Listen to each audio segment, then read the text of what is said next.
Imaginez que vous soyez coincé dans un travail sans salaire, sans avantages sociaux, et que même lorsque vous mourrez, vous devez encore pointer le lendemain. C'est le sort des héros dans ce monde, car peu importe le nombre de fois où ils meurent au combat, ils sont constamment ressuscités et contraints de continuer à se battre. Dota est l'un de ces héros, et il court actuellement à travers la forêt, poursuivi par un groupe de chevaliers. Les chevaliers le poursuivent parce qu'il vient de leur voler un cercueil, mais il se trouve également dans la région un groupe de fées démoniaques, qui sont bien plus effrayantes que les chevaliers.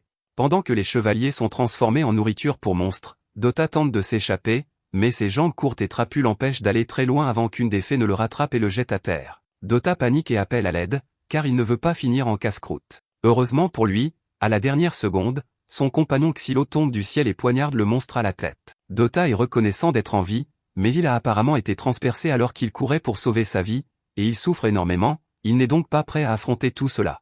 Il dit à Xylo de simplement le tuer, car l'Église le ressuscitera de toute façon à la base, mais Xylo le frappe au visage et lui dit d'arrêter de penser ainsi. L'Église se moque qu'il meure, car elle peut toujours extraire leurs âmes de l'enfer et les placer dans de nouveaux corps, mais après chaque mort et résurrection, les souvenirs de votre âme s'effacent lentement, et vous finissez par oublier qui vous êtes. Dota se rend compte que Xylo a raison, alors il accepte de laisser Xylo soigner sa blessure, même si c'est douloureux. Peu de temps après, Dota est soigné, mais à ce moment-là, Xylo remarque le cercueil là-bas, et il comprend enfin que Dota a fait quelque chose de vraiment stupide. Il était poursuivi parce qu'il avait volé ce cercueil, mais Xylo ne comprend pas pourquoi Dota aurait pris la peine de voler quelque chose comme ça aux chevaliers. Dota s'excuse et dit qu'il ne sait pas pourquoi il l'a fait. Il a juste vu les chevaliers transporter le cercueil et s'est dit « je pourrais probablement le voler ». Et avant même de s'en rendre compte, il courait dans la forêt avec le cercueil. Xylo doit faire appel à toute sa retenue pour ne pas trancher la gorge de Dota après un coup pareil, mais Dota le supplie de laisser tomber, car dans le pire des cas, ils peuvent simplement rendre le cercueil et tout reviendra à la normale. De toute façon, leur situation ne pouvait pas être pire. Cependant, lorsqu'ils se dirigent vers le cercueil pour l'inspecter, ils se rendent compte que leur situation vient d'empirer considérablement. Le fait que Dota ait volé un cercueil était déjà grave, mais il contient le corps d'une jeune fille qui semble très importante, et le quartier général va être très en colère. Dota suppose qu'elle doit être de sang royal, mais Xylo se rend compte que la jeune fille n'est même pas humaine, c'est une déesse. Au début, Dota ne le croit pas, car il se souvient que les déesses sont des armes créées pour vaincre les seigneurs démons, et qu'elles ressemblent toujours à d'énormes morceaux de fer, pas à des petites filles, mais Xylo est certain que cette jeune fille est l'une d'entre elles. À ce moment-là, les deux hommes entendent le son d'un corps à proximité, ils vont donc voir ce qui se passe, mais Xylo dit à Dota de laisser la déesse derrière eux. Le son provenait d'un groupe de chevaliers dans la vallée voisine, et ils sont en train de se faire massacrer, et pendant tout ce temps, Xylo observe la scène en pensant « bon sang, c'est fou. Mais ça ne pourrait pas être moi. » Les chevaliers ont fait preuve de négligence pendant leur avancée, c'est pourquoi ils sont tombés si facilement dans une embuscade tendue par des fées, mais même si c'est de leur faute, Xylo ne peut pas rester les bras croisés pendant qu'ils meurent. Personnellement, il se fiche des chevaliers, mais il en reste quelques-uns en vie là-bas, et sa mission officielle cette fois-ci était de s'assurer qu'au moins la moitié des chevaliers royaux de la région survivent, donc sauver ces types l'aiderait à atteindre son quota. Cependant, alors qu'il s'apprête à sauter, lui et Dota entendent une voix derrière eux. C'est la jeune fille déesse du cercueil, qui semble être bien vivante, mais sa vue agace profondément Xylo. Elle a entendu ce qu'il a dit à propos de sauver les chevaliers, et elle pense que c'est un bon objectif, alors elle lui propose d'utiliser son pouvoir pour garantir sa victoire, mais en échange, il devra payer le prix fort. Elle veut qu'il la traite de gentille fille et lui caresse la tête une fois qu'elle aura terminé. Apparemment, les déesses sont conçues avec un désir irrésistible d'affection et de reconnaissance, probablement afin de pouvoir les contrôler. Mais la déesse Théorita semble s'en moquer et affirme que son but est d'aider son maître élu de toutes les manières possibles, ce qui signifie qu'elle est prête à sacrifier sa vie pour aider Xylo si nécessaire, mais ce manque d'estime de soi est l'une des raisons pour lesquelles il déteste tant les déesses. Il saute de la falaise et dit qu'il s'en occupera seul, car il ne veut pas compter sur le pouvoir d'une déesse, mais il aura tout de même besoin des talents d'observation de Dota, alors il lui demande de lui indiquer la direction des chevaliers. Dota ne veut vraiment pas s'impliquer, mais il a des quotas à respecter, il n'a donc pas d'autre choix que d'obéir. Alors que Xylo glisse le long de la falaise vers les chevaliers, il se rend soudain compte que Théorita est juste derrière lui et lui demande pourquoi elle est là. Elle répond qu'il est évident qu'elle voulait protéger son chevalier, mais il lui dit qu'il n'a pas besoin de son aide. Dès qu'il aperçoit une fée, il imprègne un poignard de magie de lumière et de chaleur avant de le lancer, provoquant une énorme explosion, tandis que Kivia fait de son mieux pour suivre le rythme. À la fin de la bataille, tous les monstres ont été éliminés, mais alors que les chevaliers étaient initialement reconnaissants de l'aide apportée, ils changent complètement d'attitude lorsqu'ils réalisent qu'il fait partie des héros condamnés. Il trouve honteux d'avoir été sauvé par quelqu'un comme Xylo, et l'un d'eux pointe même son épée vers lui, ce qui semble assez stupide puisqu'ils savent tous que Xylo est la personne la plus forte ici. À ce moment-là, Xylo apprend que l'unité principale des chevaliers sacrés a décidé de faire une dernière résistance près de la rivière pour repousser les démons qui avancent, ce qui, en théorie, semble logique, mais si vous ne l'aviez pas déjà remarqué, la plupart des chevaliers sont complètement inutiles contre les démons, il est donc impossible qu'ils puissent repousser toute une armée de monstres. C'est pratiquement une condamnation à mort, et normalement, Xylo se moquerait bien du sort d'une bande de chevaliers prétentieux, mais si trop d'entre eux meurent d'un coup, l'équipe de héros actuelle sera considérée comme un échec et il sera torturé la prochaine fois qu'il ressuscitera. Il ne peut pas laisser cela se produire, alors il se prépare à aller sauver l'unité principale avant qu'elle ne soit complètement anéantie. Pendant ce temps, sur le front, l'escouade dirigée par le commandant Kivia vient de rencontrer l'armée démoniaque. Ils préparent leurs lances éclairées, à leur crédit, ils parviennent à éliminer les premières vagues de monstres, mais il en reste encore beaucoup, et tôt ou tard, ils vont être submergés. Heureusement, Xylo arrive juste à temps pour les sauver. En réalité, plusieurs chevaliers ont déjà péri, donc je ne dirais pas qu'il arrive juste à temps, mais au moins, il est là, et il est bien plus habile que n'importe lequel de ses novices. Il parvient donc facilement à venir à bout de la vague actuelle de monstres, et les chevaliers sont tous stupéfaits par cette incroyable démonstration de puissance. La commandante Kivia s'approche de Xylo et, bien qu'elle lui soit reconnaissante de son aide, elle se méfie également du fait qu'un guerrier inconnu vienne d'apparaître sur le champ de bataille comme sorti de nulle part. À ce moment-là, Théorita rattrape Xylo et lui reproche d'avoir encore une fois essayé de la semer. Kivia reconnaît Théorita comme étant la déesse qui devait être transportée vers la capitale, et elle se méfie encore plus de Xylo, car elle pense qu'il a dû attaquer le groupe d'escorte pour kidnapper Théorita. Xylo explique que les chevaliers qui escortaient Théorita sont probablement morts, mais que ce n'est pas de sa faute, et qu'il n'a d'ailleurs aucun intérêt à conclure un pacte avec une déesse. Kivia est toujours très confuse et exige une explication claire, mais même si Xylo aimerait lui donner tous les détails, ils n'ont pas le temps pour cela car le seigneur démon se rapproche. Alors que le seigneur démon avance, la forêt qui l'entoure est corrompue par le fléau démoniaque, transformant la faune en monstre. Voir autant de démons approcher en même temps est incroyablement terrifiant pour les troupes, qui perdent leur sang-froid et tirent impulsivement, malgré les avertissements de Kivia. Il s'avère que c'était l'une des pires erreurs qu'ils pouvaient commettre, car ce seigneur démoniaque dispose d'un champ de force qui non seulement bloque les attaques, mais renvoie également les dégâts vers eux, ce qui entraîne la mort d'une grande partie des chevaliers sacrés. Alors que le démon continue d'avancer, Xylo dit à Kivia que cette bataille est perdue d'avance et qu'ils devraient tous battre en retraite tant qu'ils en ont encore la possibilité. Cependant, même si Kivia sait qu'il a raison, elle refuse toujours de battre en retraite. Xylo lui dit qu'elle mourra si elle reste ici, et que la seule raison pour laquelle il est venu, c'est parce qu'il a reçu l'ordre de soutenir leur retraite. Dès qu'elle l'entend dire cela, Kivia comprend qu'il doit être l'un des héros envoyés par le quartier général. Elle lui répond alors qu'en tant que commandant sur le terrain, c'est elle qui a le dernier mot sur les actions de la troupe et que, pour préserver leur honneur, ils sacrifieront leur vie sur le champ de bataille aujourd'hui. Cependant, Xylo se moque éperdument de l'honneur stupide de Kivia, car il ne supporte pas les gens qui sacrifient volontairement leur vie de cette manière. Mais alors que lui et Kivia sont en pleine dispute, le seigneur démon lance soudainement son attaque. Des dizaines de sacs d'œufs s'abattent sur le rivage et, en un instant, toute la troupe est submergée par les monstres. Xylo fait de son mieux pour les tenir à distance, mais il est à court de poignards à lancer et la situation ne s'améliore pas soudain. Quelques monstres se dirigent vers les canons à foudre et provoquent une énorme explosion sur le champ de bataille qui assomme Xylo. Lorsque Xylo reprend conscience, la seule chose qu'il voit est Théorita allongée sur le sol en face de lui, qui le supplie d'utiliser son pouvoir, car c'est le seul moyen de sauver les gens ici d'une mort horrible. Xylo sait qu'elle a raison, mais il s'est juré de ne plus jamais utiliser le pouvoir d'une déesse. Il commence donc à appeler Kivia et lui crie de conclure une alliance avec Théorita à sa place. Cependant, un instant plus tard, il voit la cuirasse ensanglantée de Kivia rouler sur le sol, et selon toute vraisemblance, elle n'est plus qu'une flaque de bouillie sur le champ de bataille à présent, il semble donc qu'il n'ait plus le choix. Il dit à Théorita qu'il est prêt à conclure le contrat, ce qui la réjouit. Elle s'apprête à lui expliquer la procédure, mais il lui dit qu'il sait déjà comment faire. Il se fait une entaille au dos de la main et la présente à Théorita en offrande. Dès qu'elle embrasse son sang, il sent le lien entre lui et Théorita se former. Maintenant que le pacte est conclu, Xylo est capable de puiser dans le pouvoir de Théorita, alors elle lui demande ce qu'il aimerait faire en premier. Il répond qu'un bon point de départ serait d'éliminer les fées qui les entourent actuellement, ce que Théorita accepte avec joie. En tant que déesse des épées, Théorita est capable d'invoquer d'innombrables armes et de les faire pleuvoir sur ses ennemis.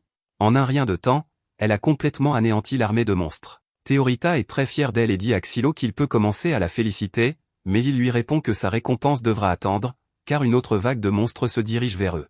Il ramasse l'une des épées créées par Théorita et la lance sur un monstre. Il semble que son pouvoir fonctionne toujours avec les épées créées par Théorita, alors il lui demande de lui donner plus de munitions. Petit à petit, il élimine les démons restants sous le regard émerveillé des chevaliers sacrés. À un moment donné, Xylo parvient à retrouver Kivia, qui est surprise de voir qu'elle est encore en vie, mais il aurait été préférable de le savoir avant de conclure le contrat.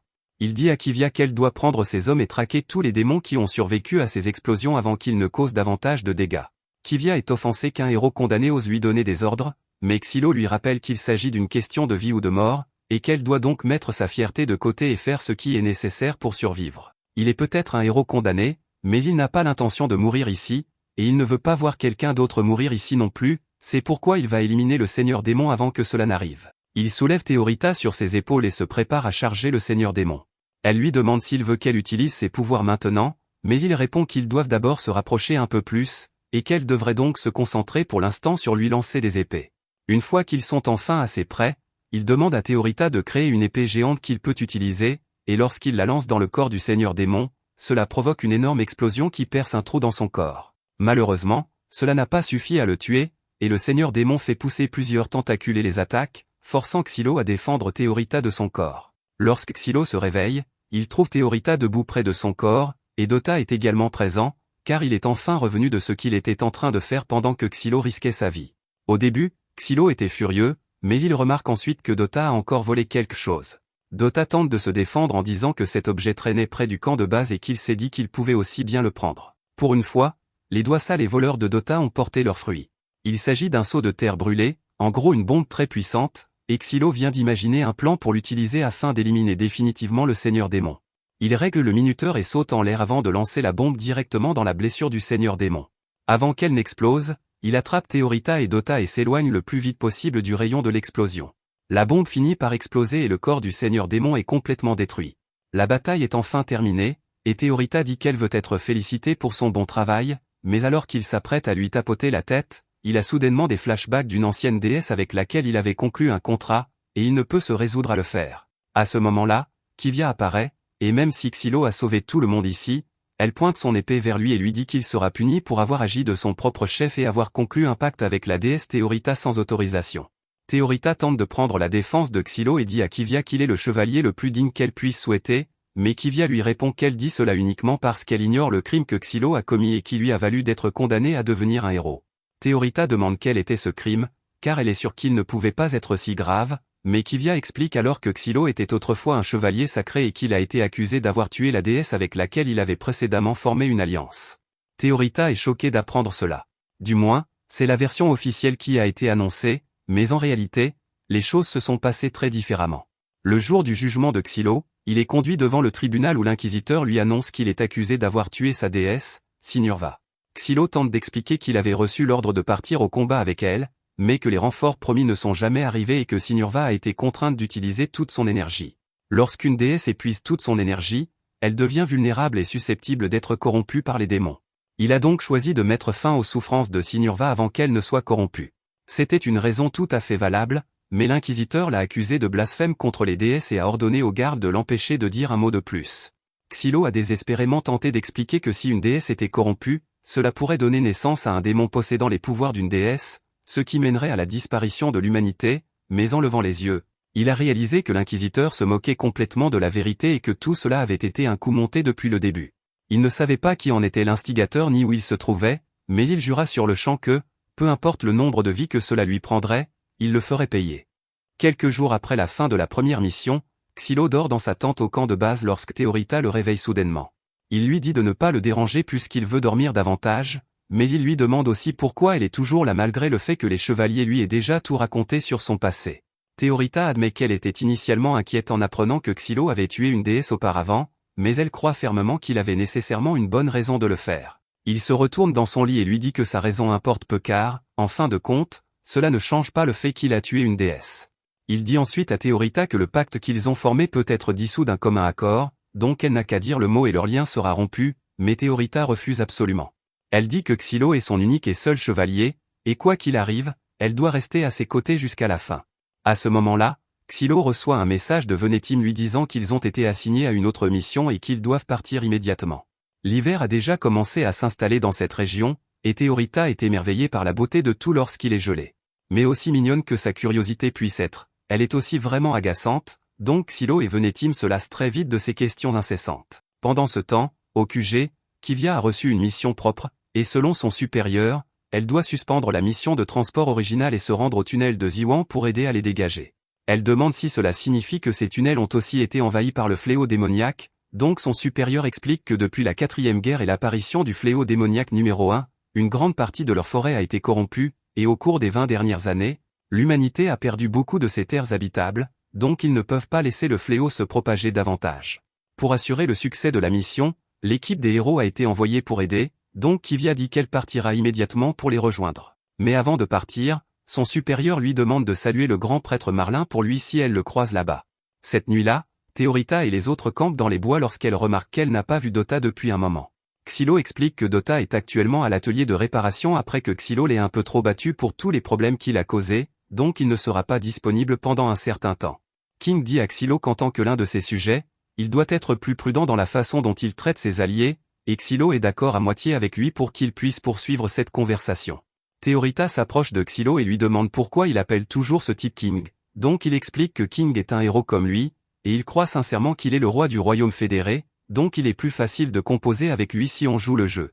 Quant à la raison pour laquelle il a été forcé de devenir un héros, King a lancé une attaque terroriste à grande échelle contre le royaume pour, je cite, réclamer son trône, donc c'est un terroriste avéré. Theorita ne s'attendait pas à ce que la raison soit si sérieuse, donc elle essaie de changer de sujet et demande qui est ce type là-bas. Xylo l'informe que c'est Tatsuya, mais Theorita trouve assez bizarre qu'il fixe le ciel comme ça. Xylo ne sait pas non plus pourquoi il fait cela. Mais, comme il l'a expliqué plus tôt, quand un héros meurt et est ressuscité, il perd une partie de sa mémoire et de sa personnalité, donc s'ils ne font pas attention, ils finiront tous comme Tatsuya un jour. Le lendemain matin, ils arrivent enfin au village, mais les villageois ne semblent pas très heureux malgré l'arrivée des secours. Honnêtement, le fait qu'il y ait encore des villageois dans la région semble étrange à Venetim puisque, normalement, ils auraient tous été évacués maintenant, mais il semble y avoir beaucoup d'obstinés pour une raison quelconque. Xylo s'approche de l'une des boutiques pour recueillir des informations, et la dame est initialement méfiante après avoir réalisé que Xylo est un héros, mais il l'assure qu'elle n'a rien à craindre. Il lui dit que lui et ses amis sont juste là pour maîtriser les tunnels, mais la dame ne pense pas que cela servira à grand-chose puisque le village a déjà perdu beaucoup de gens à cause du fléau. Elle s'éloigne ensuite sans donner à Xylo une chance de demander son chemin vers le tunnel, mais juste au moment où il allait abandonner, une petite fille attire son attention et lui indique la direction du tunnel. Xylo la remercie et commence à s'éloigner, mais avant qu'il ne puisse aller loin, elle lui demande s'il va sauver son père. Xylo reste silencieux et continue de s'éloigner car, bien qu'il ait de la peine pour elle, si son père était dans ces tunnels, alors il est probablement mort depuis longtemps et il ne veut pas lui donner de faux espoirs. Plus tard, Xylo rejoint les autres, et ils passent en revue toutes les informations qu'ils ont recueillies jusqu'à présent. Les tunnels de Ziwan produisent du fer de bonne qualité, qui est utilisé comme catalyseur dans les sceaux sacrés pour être utilisé contre les fées, c'est pourquoi l'armée a investi beaucoup d'argent dans le développement de cette zone, mais elle a fini par être infestée de fées, donc elle n'est pas très utile pour le moment. Theorita demande à Xylo ce qu'est un sceau sacré puisqu'elle ne sait pas grand-chose à leur sujet, donc il explique que les sceaux sacrés sont ceux qui lui permettent de se battre comme il le fait. Cela dit, il ne sait pas grand-chose non plus, donc il demande à King d'expliquer puisque c'est son domaine d'expertise. King est un génie en matière de sceaux sacrés, et il est capable d'effectuer des réglages qui prendraient habituellement des dizaines de personnes tout seul. Mais les sceaux sacrés seuls ne suffisent pas à vaincre leurs ennemis.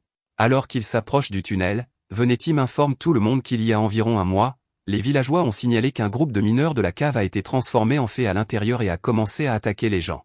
Les détails exacts de l'incident sont un peu flous, mais ils ont pu découvrir que le fléau numéro 51 est appelé Lotus.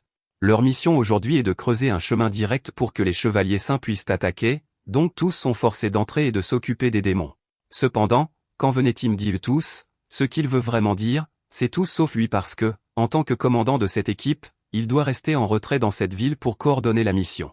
Xylo sait que c'est juste une excuse qu'il a inventée pour éviter de faire un vrai travail, mais Venetim a déjà commencé à s'enfuir, et ce n'est pas comme s'il aurait été d'une grande aide là-dedans de toute façon, le groupe poursuit sans lui. Pendant les quelques heures suivantes, Xylo et Tatsuya passent leur temps à creuser à travers les tunnels pour créer une ouverture pour les chevaliers tandis que King s'assoit à son établi, gravant des sceaux sacrés sur l'équipement de creusage pour les renforcer. Theorita veut aussi contribuer, donc elle lui demande si elle peut aider avec le creusage, mais Xylo rejette son offre puisqu'il ne veut pas qu'une déesse gaspille son endurance sur une tâche comme celle-ci.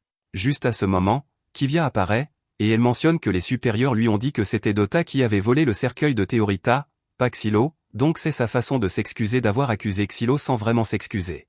Elle lui demande pourquoi il ne s'est pas expliqué à elle à l'époque, mais il dit que cela aurait été inutile parce que Kivia ne l'aurait pas cru de toute façon. Il a raison sur ce point, mais pour éviter tout autre malentendu, Kivia demande à Xylo de lui expliquer tous les détails pertinents lors des futures missions. Xylo accepte sa demande, mais il ne voit pas à quoi cela servirait quand on leur donne une mission comme celle-ci. Kivia demande ce qu'il veut dire par là, donc Xylo fait remarquer que c'est une mine infestée de fées, et la plupart du temps l'église l'ignorerait, surtout avec l'hiver qui approche. Il n'y a rien de valeur ici, donc Xylo ne comprend pas quel est l'objectif ici, et il commence à penser qu'il pourrait planifier de faire quelque chose à Théorita. Kivia dit à Xylo d'arrêter de faire des théories du complot infondées et de retourner au travail, mais Xylo peut dire que même elle ne sait pas quel est l'objectif de la mission. Après quelques heures de creusage supplémentaires, Xylo perce enfin l'une des cavernes, mais il est immédiatement confronté à des mille pattes démoniaques, donc Tatsuya entre en action et commence à les découper en morceaux. Xylo essaie aussi d'aider, mais ces explosions sont un peu trop risquées dans des espaces confinés comme cette grotte, donc il va devoir laisser celle-ci à Tatsuya. Heureusement, Tatsuya est une bête absolue avec sa hache, et il ne faut pas longtemps avant qu'il n'ait complètement éradiqué tous les démons, même s'il va probablement avoir besoin d'un peu de temps pour se reposer après tout ce travail. Maintenant que les démons sont partis, King utilise un peu de magie de lumière pour exposer les zones touchées par le fléau démoniaque, et par chance, il y a une grande section du sol qui n'est pas affectée, donc il décide d'établir la base des opérations ici. Théorita demande à Xylo si elle peut au moins aider avec cela, et comme ce n'est pas dangereux, il décide de la laisser faire ce qu'elle veut. Il explique que les piquets sont utilisés pour empêcher le fléau démoniaque de s'étendre aux zones qu'ils ont délimitées, donc si elle veut aider, elle devrait aller en mettre un là-bas, et Théorita est ravie qu'elle puisse enfin faire quelque chose. Un peu plus tard, la section touchée par le fléau démoniaque a été complètement scellée, et Théorita demande à Xylo de la récompenser pour ses efforts. Elle a bien fait son travail, donc il dit qu'il la félicitera un peu une fois de retour, mais Théorita veut encore accomplir plus, donc elle lui demande s'ils peuvent aller plus profondément dans la mine et vaincre le seigneur démon qui répand tout ce fléau. Xylo lui dit qu'il n'y a aucune chance qu'il fasse cela puisque, premièrement, il ne veut pas s'occuper de cette corvée, et deuxièmement, cela irait à l'encontre des ordres qu'ils ont reçus.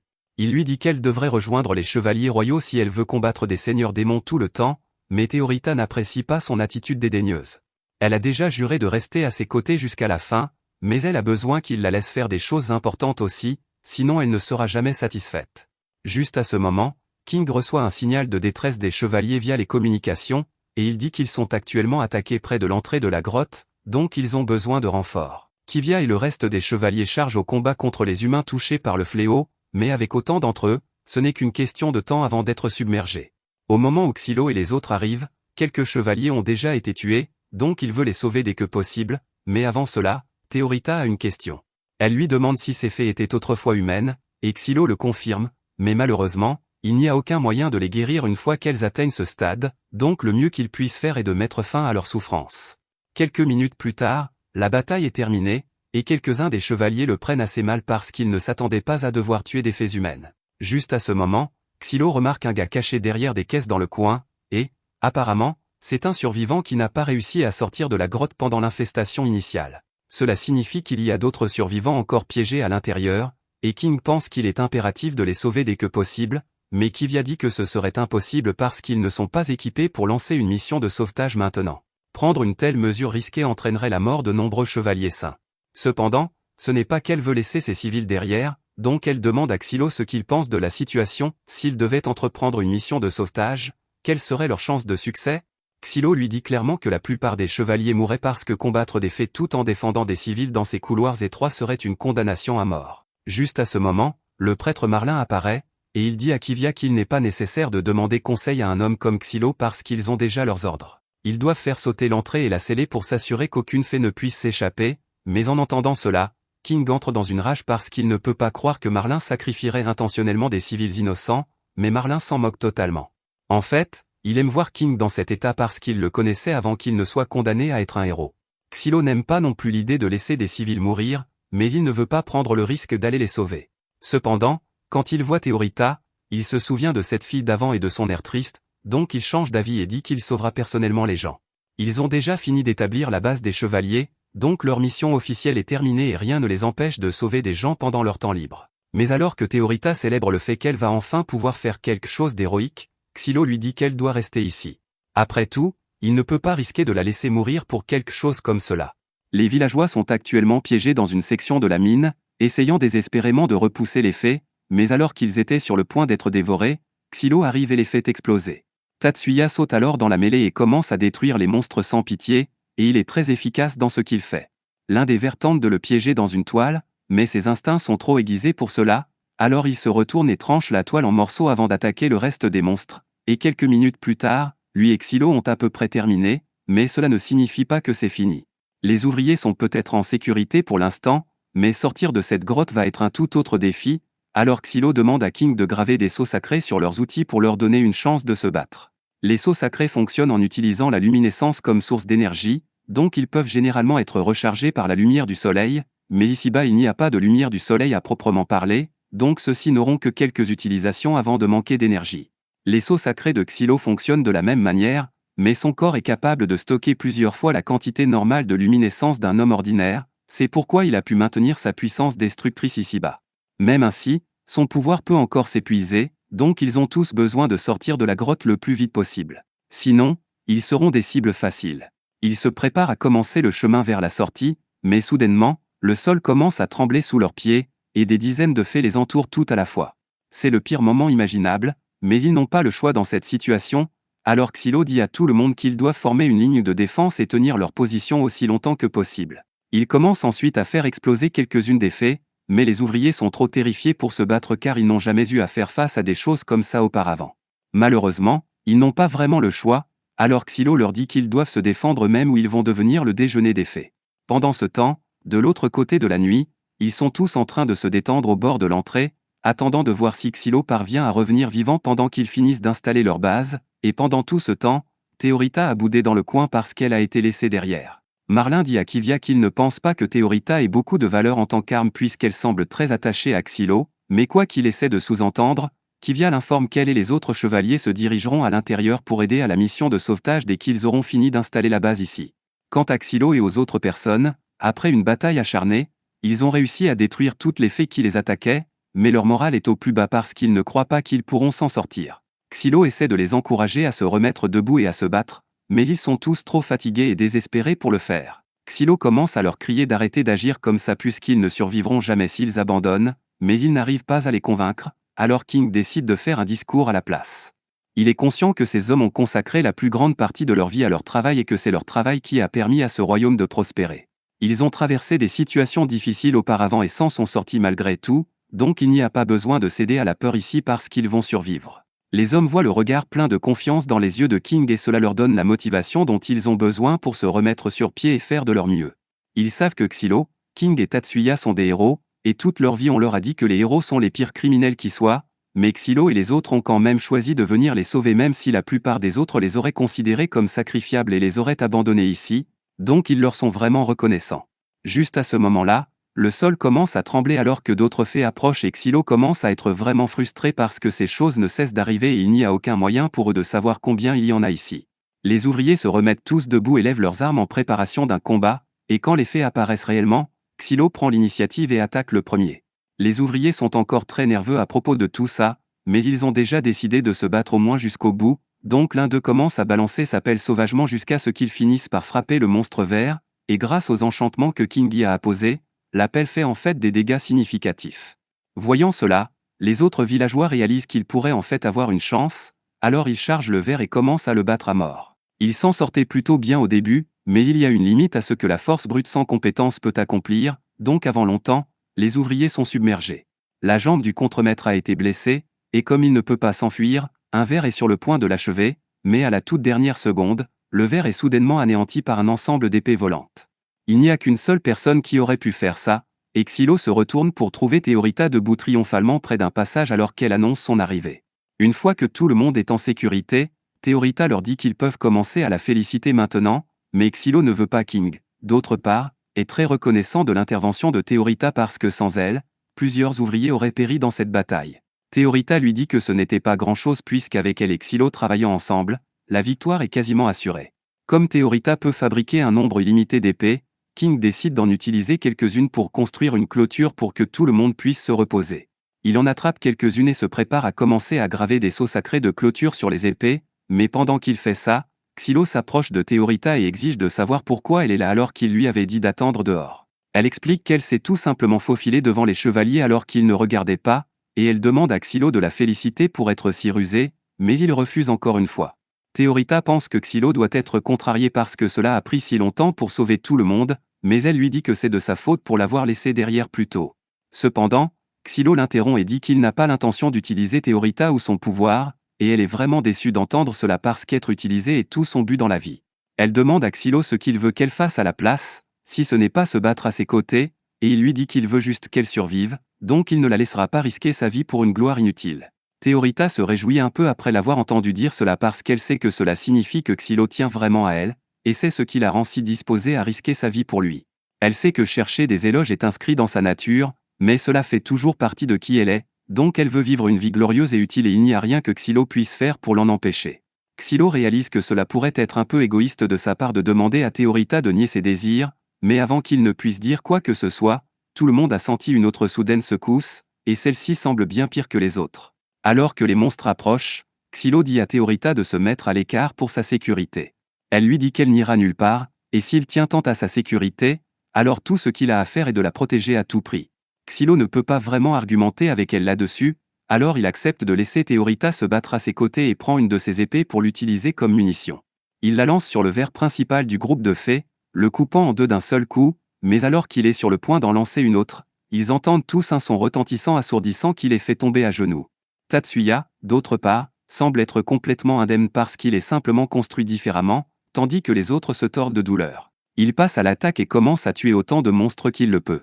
Pendant ce temps, Xylo vient de réaliser que ce son doit provenir d'un seigneur démon à proximité et essaie de les corrompre. Théorita semble également être indemne, alors elle court aux côtés de Xylo et commence à partager une partie de son énergie avec lui pour surmonter l'influence du seigneur démon.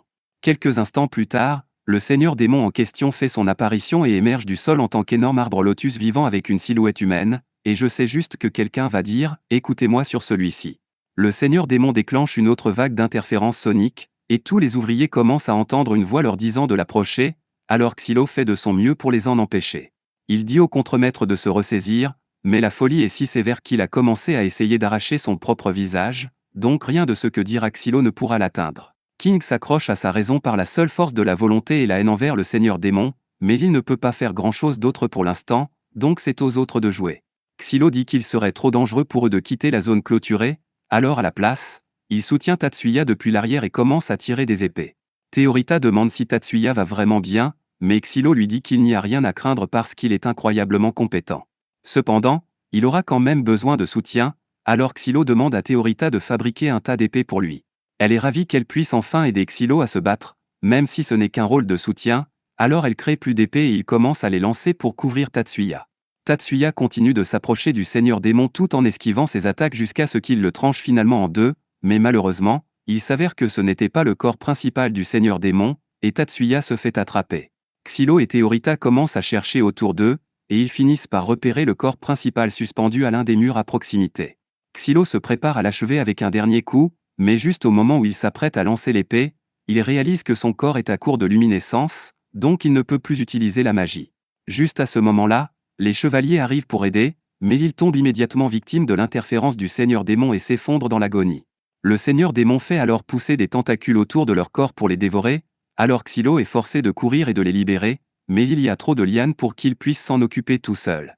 Juste à ce moment-là, la vue de personnes innocentes blessées plonge King dans une rage, alors il se libère des lianes et passe sa lanterne en mode lance-flamme pour réduire le seigneur démon en cendres. Le feu est vraiment efficace contre les monstres végétaux, mais malheureusement, avant qu'il ne puisse finir le travail, le seigneur démon l'attrape par la cheville et le traîne en l'air. La lanterne tombe au sol, et le seigneur démon essaie de l'atteindre, mais Tatsuya arrive à point nommé et la traîne jusqu'à l'extérieur pour donner à Xylo assez de temps pour atteindre la lanterne. Cependant, avant qu'il ne puisse réduire ce seigneur démon en cendres, il a réussi à le restreindre dans une cage pour l'empêcher de viser les flammes. Cela aurait été un échec et mat, mais le seigneur démon n'a pas tenu compte du fait que King est un véritable démon et qu'il n'arrêtera à rien pour punir ceux qui blessent des innocents, alors il se coupe sa propre jambe juste pour pouvoir tomber et poignarder le seigneur démon dans l'œil. Il finit par être projeté contre un mur, mais il a déjà fait plus qu'assez car son attaque a forcé le seigneur démon à relâcher le corps de Xylo, et maintenant rien ne l'empêche d'achever le seigneur démon. Kivia et les autres chevaliers sont choqués par le fait que les héros ont pratiquement vaincu le seigneur démon par eux-mêmes, et Marlin est complètement sans voix. Quant à King, il est toujours en vie, mais il est dans un très mauvais état, donc il va avoir besoin de réparation. Un peu plus tard, tous les ouvriers retournent à la surface et sont réunis avec leurs familles, et les autres découvrent que Venetim est resté assis ici sans rien faire du tout pendant tout ce temps. King a été envoyé à l'atelier de réparation pour qu'on lui attache une nouvelle jambe, et Xylo espère qu'il sera bien traité parce que sans lui, beaucoup de vies auraient été perdues aujourd'hui. Tout le monde est heureux d'avoir retrouvé sa famille, et ils savent que c'est grâce au héros, mais ils hésitent encore à s'approcher pour dire merci à cause du stéréotype. Tous, sauf le contremaître et sa famille. Il exprime sa gratitude à Xylo parce que c'est grâce à lui qu'il a pu revoir sa famille, et d'ailleurs, il dit que sa fille a quelque chose qu'elle veut donner à Xylo. La petite fille s'approche nerveusement de Xylo et lui offre une fleur en remerciement d'avoir sauvé son père, et Xylo est ému par ce geste gentil puisqu'on le remercie rarement pour le travail qu'il fait. Pendant ce temps, Marlin est là-bas en train de détester Xylo. Il essaie de pousser Kivia à signaler Xylo pour avoir enfreint les règles et combattu le seigneur démon sans permission, mais elle le repousse très vite parce que Xylo et son équipe ont sauvé des vies aujourd'hui, et la seule chose que Marlin a faite a été d'essayer de la convaincre d'abandonner ces gens. Il mérite de jouir au moins d'un peu de reconnaissance pour ce qu'il a fait. Maintenant que leur mission est enfin terminée, le groupe retourne à la base, qui en l'occurrence est la forteresse de Muride, mais en chemin, Théorita remarque qu'il y a énormément de monde autour en ce moment. Venetim explique que c'est parce qu'il y a un festival en ville actuellement, donc des gens de toute la région visitent, mais à part cela, il demande à Xylo s'ils peuvent faire une pause parce qu'il est trop épuisé pour continuer. Ils finissent par arriver à la forteresse, et chacun part de son côté pour se reposer.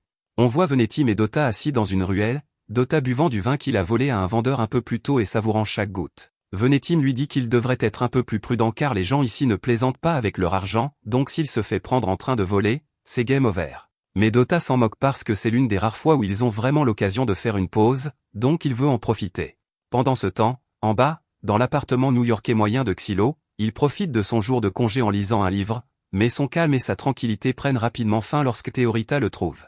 Elle a cherché Xylo partout parce qu'elle veut aller profiter du festival des échanges avec lui, mais Xylo lui dit qu'il n'a pas l'intention d'y aller parce qu'il est sûr d'y rencontrer des chevaliers sacrés, et ces types sont vachement ennuyeux. Dans ce cas, Théorita lui demande s'il peut au moins jouer à un jeu avec elle parce qu'elle a reçu un échiquier Zig de Venet plus tôt aujourd'hui. Elle semble vraiment enthousiaste car Venetim lui a donné une longue explication sur la signification historique du jeu, mais Xylo lui dit que si l'histoire vient de Venetim, alors il a probablement tout inventé. De plus, il est occupé à lire son livre, donc il n'a pas le temps pour les jeux de société en ce moment. Théorita est un peu surprise car elle ne s'attendait pas à ce que Xylo soit le genre de personne qui aime autant lire, et elle est encore plus surprise de découvrir que le livre qu'il lit parle de poésie. Elle lui demande s'il peut le lui lire, mais Xylo refuse parce que ce serait trop de travail, bien qu'il lui permette de lire à ses côtés si elle le souhaite. Juste à ce moment, Kivia apparaît à la recherche de Xylo, et il suppose qu'elle doit être là pour lui dire que sa prochaine mission a été assignée, mais elle lui dit qu'il a tort. Eh bien, sa prochaine mission a effectivement été décidée, mais ce n'est pas pour ça qu'elle est là. Elle dit qu'elle a quelque chose à discuter avec Xylo, donc elle lui demande de la suivre, mais Théorita l'interrompt et dit qu'elle veut venir aussi. Elle suggère qu'ils pourraient tous aller profiter du festival ensemble pendant qu'ils parlent, et avec Kivia présente, aucun des autres chevaliers sacrés ne dérangera Théorita ou Xylo, donc c'est gagnant-gagnant. Xylo et Kivia acceptent tous deux d'y aller avec elle, donc ils partent, et Théorita passe le meilleur moment de sa vie. Il y a tellement de choses qu'elle n'a jamais vues auparavant, donc elle pointe un étal et demande à Xylo d'expliquer ce que c'est. Il lui dit que c'est un bol de bonbons, mais Théorita n'a jamais entendu parler de bonbons avant parce que ça n'existait pas à l'époque où elle a été créée. Il y a aussi plein d'autres choses qui sont nouvelles pour elle, comme des nouilles sautées et cette chose là-bas. Xylo connaissait déjà les nouilles, mais il n'a jamais vu l'autre produit auparavant, donc il n'a aucune idée de ce que c'est, mais Kivia, quant à elle, semble en savoir beaucoup à ce sujet. Elle explique que c'est une friandise glacée populaire de la première capitale appelée Glace, et elle est garnie de miel, de noix et de caramel. Théorita aime vraiment l'idée, donc elle demande à Xylo si elle peut en avoir, et comme il ne veut pas la décevoir, il accepte d'en acheter. Il se tourne alors vers Kivia et lui demande si elle en veut une aussi puisqu'elle semblait vraiment enthousiaste en parlant de la glace, mais elle dit qu'elle ne veut pas gaspiller son argent pour ça maintenant. Dans ce cas, Xylo remet quelques pièces à Théorita et lui demande d'acheter 2 glaces, donc elle part rejoindre la file d'attente. Pendant que Théorita fait la queue, Xylo et Kivia se tiennent à l'écart, et pendant qu'ils attendent, Kivia dit à Xylo que son opinion sur lui s'est beaucoup améliorée récemment. Au début, elle pensait qu'il n'était qu'un autre criminel méprisable, mais il a sauvé ses hommes sur cette plage, et il a risqué sa vie pour les villageois qui allaient être abandonnés, et ils lui en sont tous vraiment reconnaissants. Xylo est content d'apprendre que ses efforts sont reconnus, même si ce n'est qu'un peu, et Kivia poursuit en lui disant que ses actions ont aussi probablement sauvé la vie de Théorita. Entendre cela prend Xylo au dépourvu, donc il demande ce qu'elle veut dire, et Kivia explique que Théorita a été découverte à l'origine dans les ruines du Nord, et le 13e ordre de chevaliers a été envoyé pour la récupérer comme d'habitude. Mais l'armée et le temple n'étaient pas d'accord sur la meilleure façon de l'utiliser.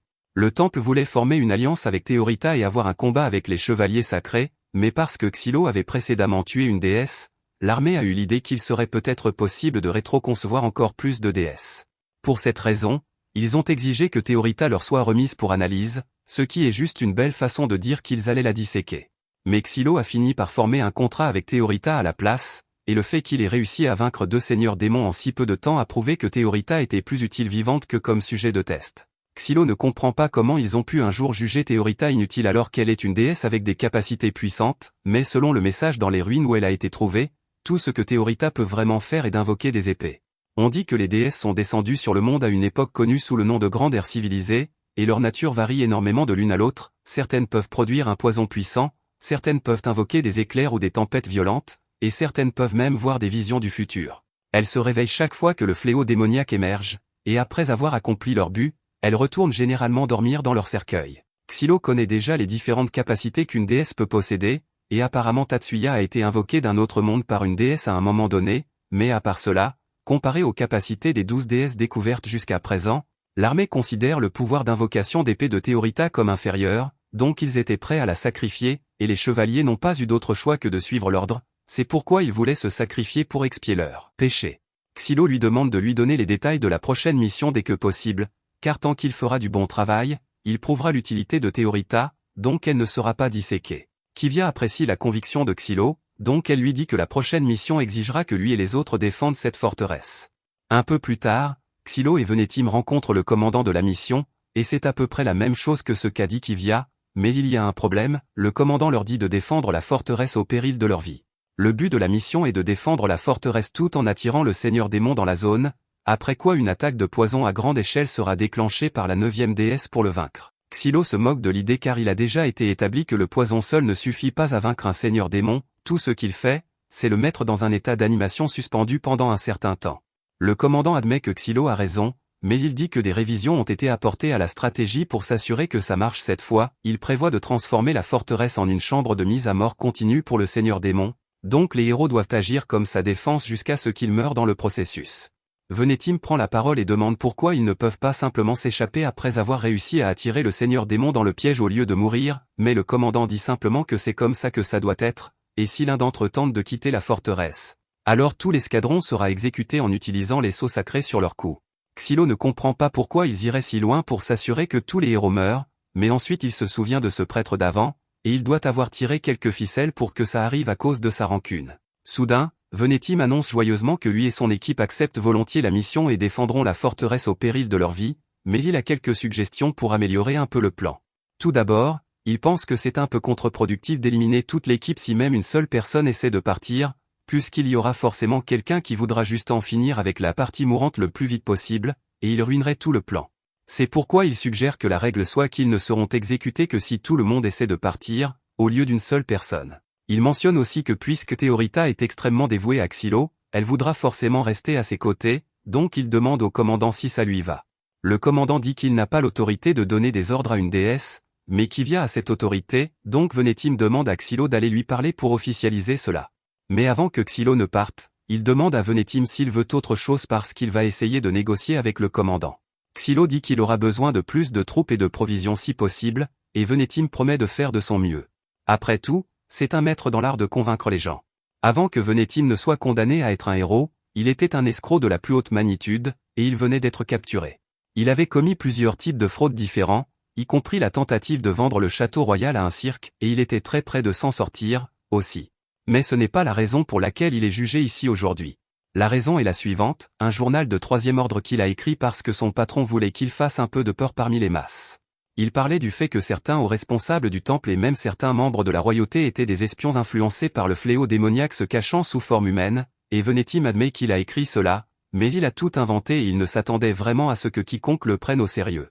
Mais en fin de compte, tout ce qu'il a écrit était en fait vrai, et c'était aussi assez convaincant pour faire croire aux gens que c'était vrai, donc pour s'assurer que Venetim ne puisse plus partager de vérité, il a été condamné à être un héros. Revenons au présent, Venetim a réussi à convaincre le commandant de céder à toutes ses demandes, mais Venetim s'est retrouvé avec la tâche de mettre Théorita en sécurité si elle est jamais en danger, et compte tenu de la faiblesse de son corps, ça ne va certainement pas bien se passer. D'un autre côté, les renforts demandés par Xylo ont été approuvés, et SAV est revenu dans l'unité, mais c'est un peu un canon lâché, donc Dota n'est pas trop ravi de devoir travailler avec lui à nouveau. Pendant ce temps, on voit SAV à l'extérieur parier sur un jeu, et le type à qui il est confronté semble avoir gagné, mais SAV l'accuse de tricher. Apparemment, SAV a une très bonne vue et des sens, donc il sait qu'il a raison sur le fait que le type triche, mais le type refuse d'accepter d'avoir été pris et essaie de menacer SAV pour qu'il laisse son argent. Cependant, SAV ne supporte pas bien les menaces et coupe la main du type comme punition pour avoir triché, après quoi, il se lève tranquillement et part parce qu'il a faim. Avant que SAV ne devienne un héros, il était un assassin élevé par l'ordre, et l'ordre utilise normalement toutes sortes de tactiques de manipulation et de torture pour transformer ses membres en machines à tuer sans volonté propre. Mais SAV était déjà pratiquement sans volonté au départ, donc leurs méthodes n'ont pas vraiment eu beaucoup d'effet sur lui. Il n'a pas vraiment de concept de moralité en dehors de lui-même et des personnes auxquelles il tient, donc il se contentait de tuer qui il voulait à sa guise chaque fois que l'ordre le lui ordonnait. Celui en charge du jugement de SAV ressent un peu de peine pour lui, puisque la plupart de ces meurtres ont été commis sous le commandement de l'ordre, et le royaume est bien conscient de leur brutalité. Mais même ainsi, SAV a tout de même commis les crimes, donc il doit être puni. Le juge lui demande s'il a peur de ce qui pourrait arriver, parce que dans le meilleur des cas, il pourrait écoper de la prison à vie, tandis que dans le pire des cas, il sera condamné à mort, et SAV admet qu'il est absolument terrifié, mais il sait qu'avoir peur ne l'aidera pas dans cette situation, donc il essaie juste de profiter du moment. Juste à ce moment, un autre juge entre et demande à SAV comment il choisit ses victimes quand il doit tuer. SAV admet qu'il reçoit généralement l'ordre de tuer quelqu'un, mais la plupart du temps, après avoir observé sa cible pendant un moment, il commence à s'y attacher. À ce stade, il se sentirait mal de tuer la personne, donc à la place, il tuerait une personne complètement sans rapport et considérerait l'affaire comme réglée. Le juge écoute attentivement et, avec un sourire aux lèvres, dit à SAV qu'un destin comme la mort est bien trop clément pour quelqu'un comme lui. Entendre cela panique un peu SAV, parce qu'il ne veut vraiment pas découvrir ce que ressent un destin pire que la mort, donc il commence à demander s'il peut simplement accepter une peine de mort et en rester là. Mais il est déjà trop tard, parce que le deuxième juge lui dit qu'il va être condamné à être un héros. Retour au présent, le groupe marche vers le site de leur dernier combat, mais tandis que les autres préféreraient de loin marcher en silence, SAV est là à leur raconter son histoire pour la 7e fois d'affilée maintenant. C'est un miracle qu'il n'ait pas déjà perdu la tête étant donné le nombre de fois où il est mort, mais encore une fois, ce n'est pas comme s'il avait beaucoup de tête au départ. Xylo se tourne vers SAV et lui dit de se taire avant qu'il ne lui mette une muselière. L'un des nombreux défauts de SAV, outre sa stupidité, et le fait qu'il ne sait littéralement pas quand s'arrêter de parler, c'est pourquoi Dota et les autres détestent devoir travailler avec lui. Cela dit, SAV semble avoir beaucoup de respect pour Xylo, donc il fait de son mieux pour écouter les ordres de Xylo et ne pas l'énerver. Alors qu'il progresse, le groupe aperçoit bientôt le seigneur démon qu'ils vont affronter, et il est beaucoup plus proche qu'il ne l'avait anticipé. À ce rythme, cette chose atteindra le fort avant la tombée de la nuit, donc ils doivent se préparer au combat. Xylo demande à Kivia combien de soldats ils ont de leur côté, et elle lui dit qu'il y a environ 50 soldats fiables à leur disposition, mais Xylo ne pense pas que cela sera suffisant. Heureusement, Venetim a pu recruter un groupe de prisonniers pour aider à la mission, mais cela inquiète un peu Kivia parce qu'elle ne se souvient pas avoir entendu parler de prisonniers faisant partie de la mission. Xylo explique que Venetim a pratiquement soudoyé quelques mains pour obtenir le contrôle d'un groupe de condamnés à mort, et puisqu'ils vont être exécutés de toute façon, Venetim est libre de faire ce qu'il veut avec eux.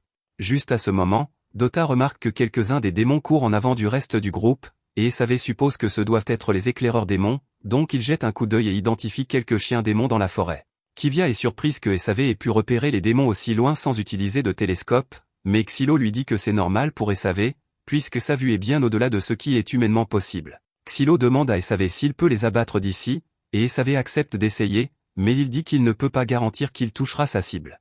SAV sort alors une lance magique spéciale et vise le chien avant de tirer un coup et de lui faire exploser la tête. SAV est vraiment fier de lui d'avoir fait un coup direct, mais Dota lui rappelle qu'il y a encore beaucoup d'autres chiens à gérer, donc il doit rester concentré.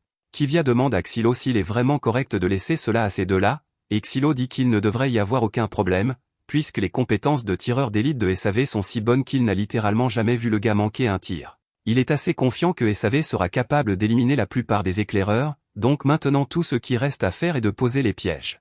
Kivia est surprise que Xylo soit si posé même s'il s'agit d'une bataille perdue d'avance, mais il dit qu'il ne veut simplement pas donner la satisfaction au supérieur qui le méprise de le voir mourir, et en plus, il doit réussir ici pour prouver son utilité à Théorita. Sinon, elle sera disséquée tôt ou tard. Kivia a entendu beaucoup de rumeurs sur Xylo, principalement sur le fait qu'il est si avide de gloire qu'il a mis ses camarades en danger, mais il semble que les rumeurs étaient fausses. Xylo rit et demande si Kivia est une noble, parce que ce sont les seuls à propager ce genre de rumeurs à son sujet, mais Kivia dit qu'elle n'est pas une noble. Xylo ne la croit carrément pas, parce qu'il n'y a aucun moyen que les supérieurs laissent un roturier devenir commandant de chevalier, mais Kivia n'a jamais dit qu'elle était une roturière non plus.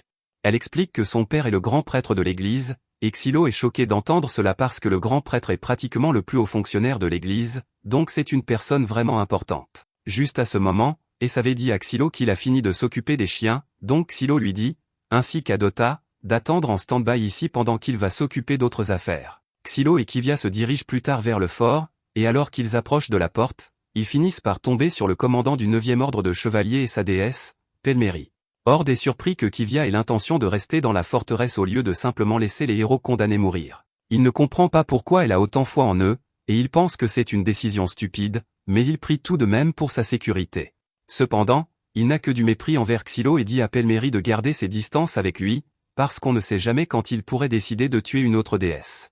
Cela énerve Xylo, mais il sait que discuter ne mènera à rien, donc il décide de laisser tomber. Avant qu'autre chose ne soit dit, Pelméri prend la parole et demande à Hord s'il pense qu'elle a été utile pendant la mission précédente. Hord lui dit qu'elle était absolument parfaite et lui tapote la tête en récompense, mais maintenant qu'il n'a plus rien à faire ici, il dit aux membres de son équipe de se préparer à partir, et ils passent tous devant Xylo et Kivia. Xylo et Kivia marchent ensuite dans la forteresse, où d'innombrables barils de vin ont été préparés. Esavé demande à quoi sert tout ce vin, donc Xylo explique qu'ils vont tout faire exploser quand les démons arriveront, et après cela, Pelméri empoisonnera le seigneur démon à plusieurs reprises jusqu'à ce qu'il meure. Esavé réalise que cela signifie pratiquement qu'ils vont être forcés de mourir, et le fait qu'ils soient utilisés comme un pion l'énerve, donc il décide de se défouler avec une légitime défense parfaitement légale. Il provoque un des chevaliers à proximité pour qu'il cherche la bagarre avec lui, et dès que le chevalier met ses mains sur Esavé, il sort son couteau et s'apprête à lui trancher la gorge, mais heureusement, Xylo a réussi à arrêter Esavé à temps, et un des amis du type vient le tirer loin, donc rien de grave ne finit par arriver, mais cela aurait pu devenir assez désordonné.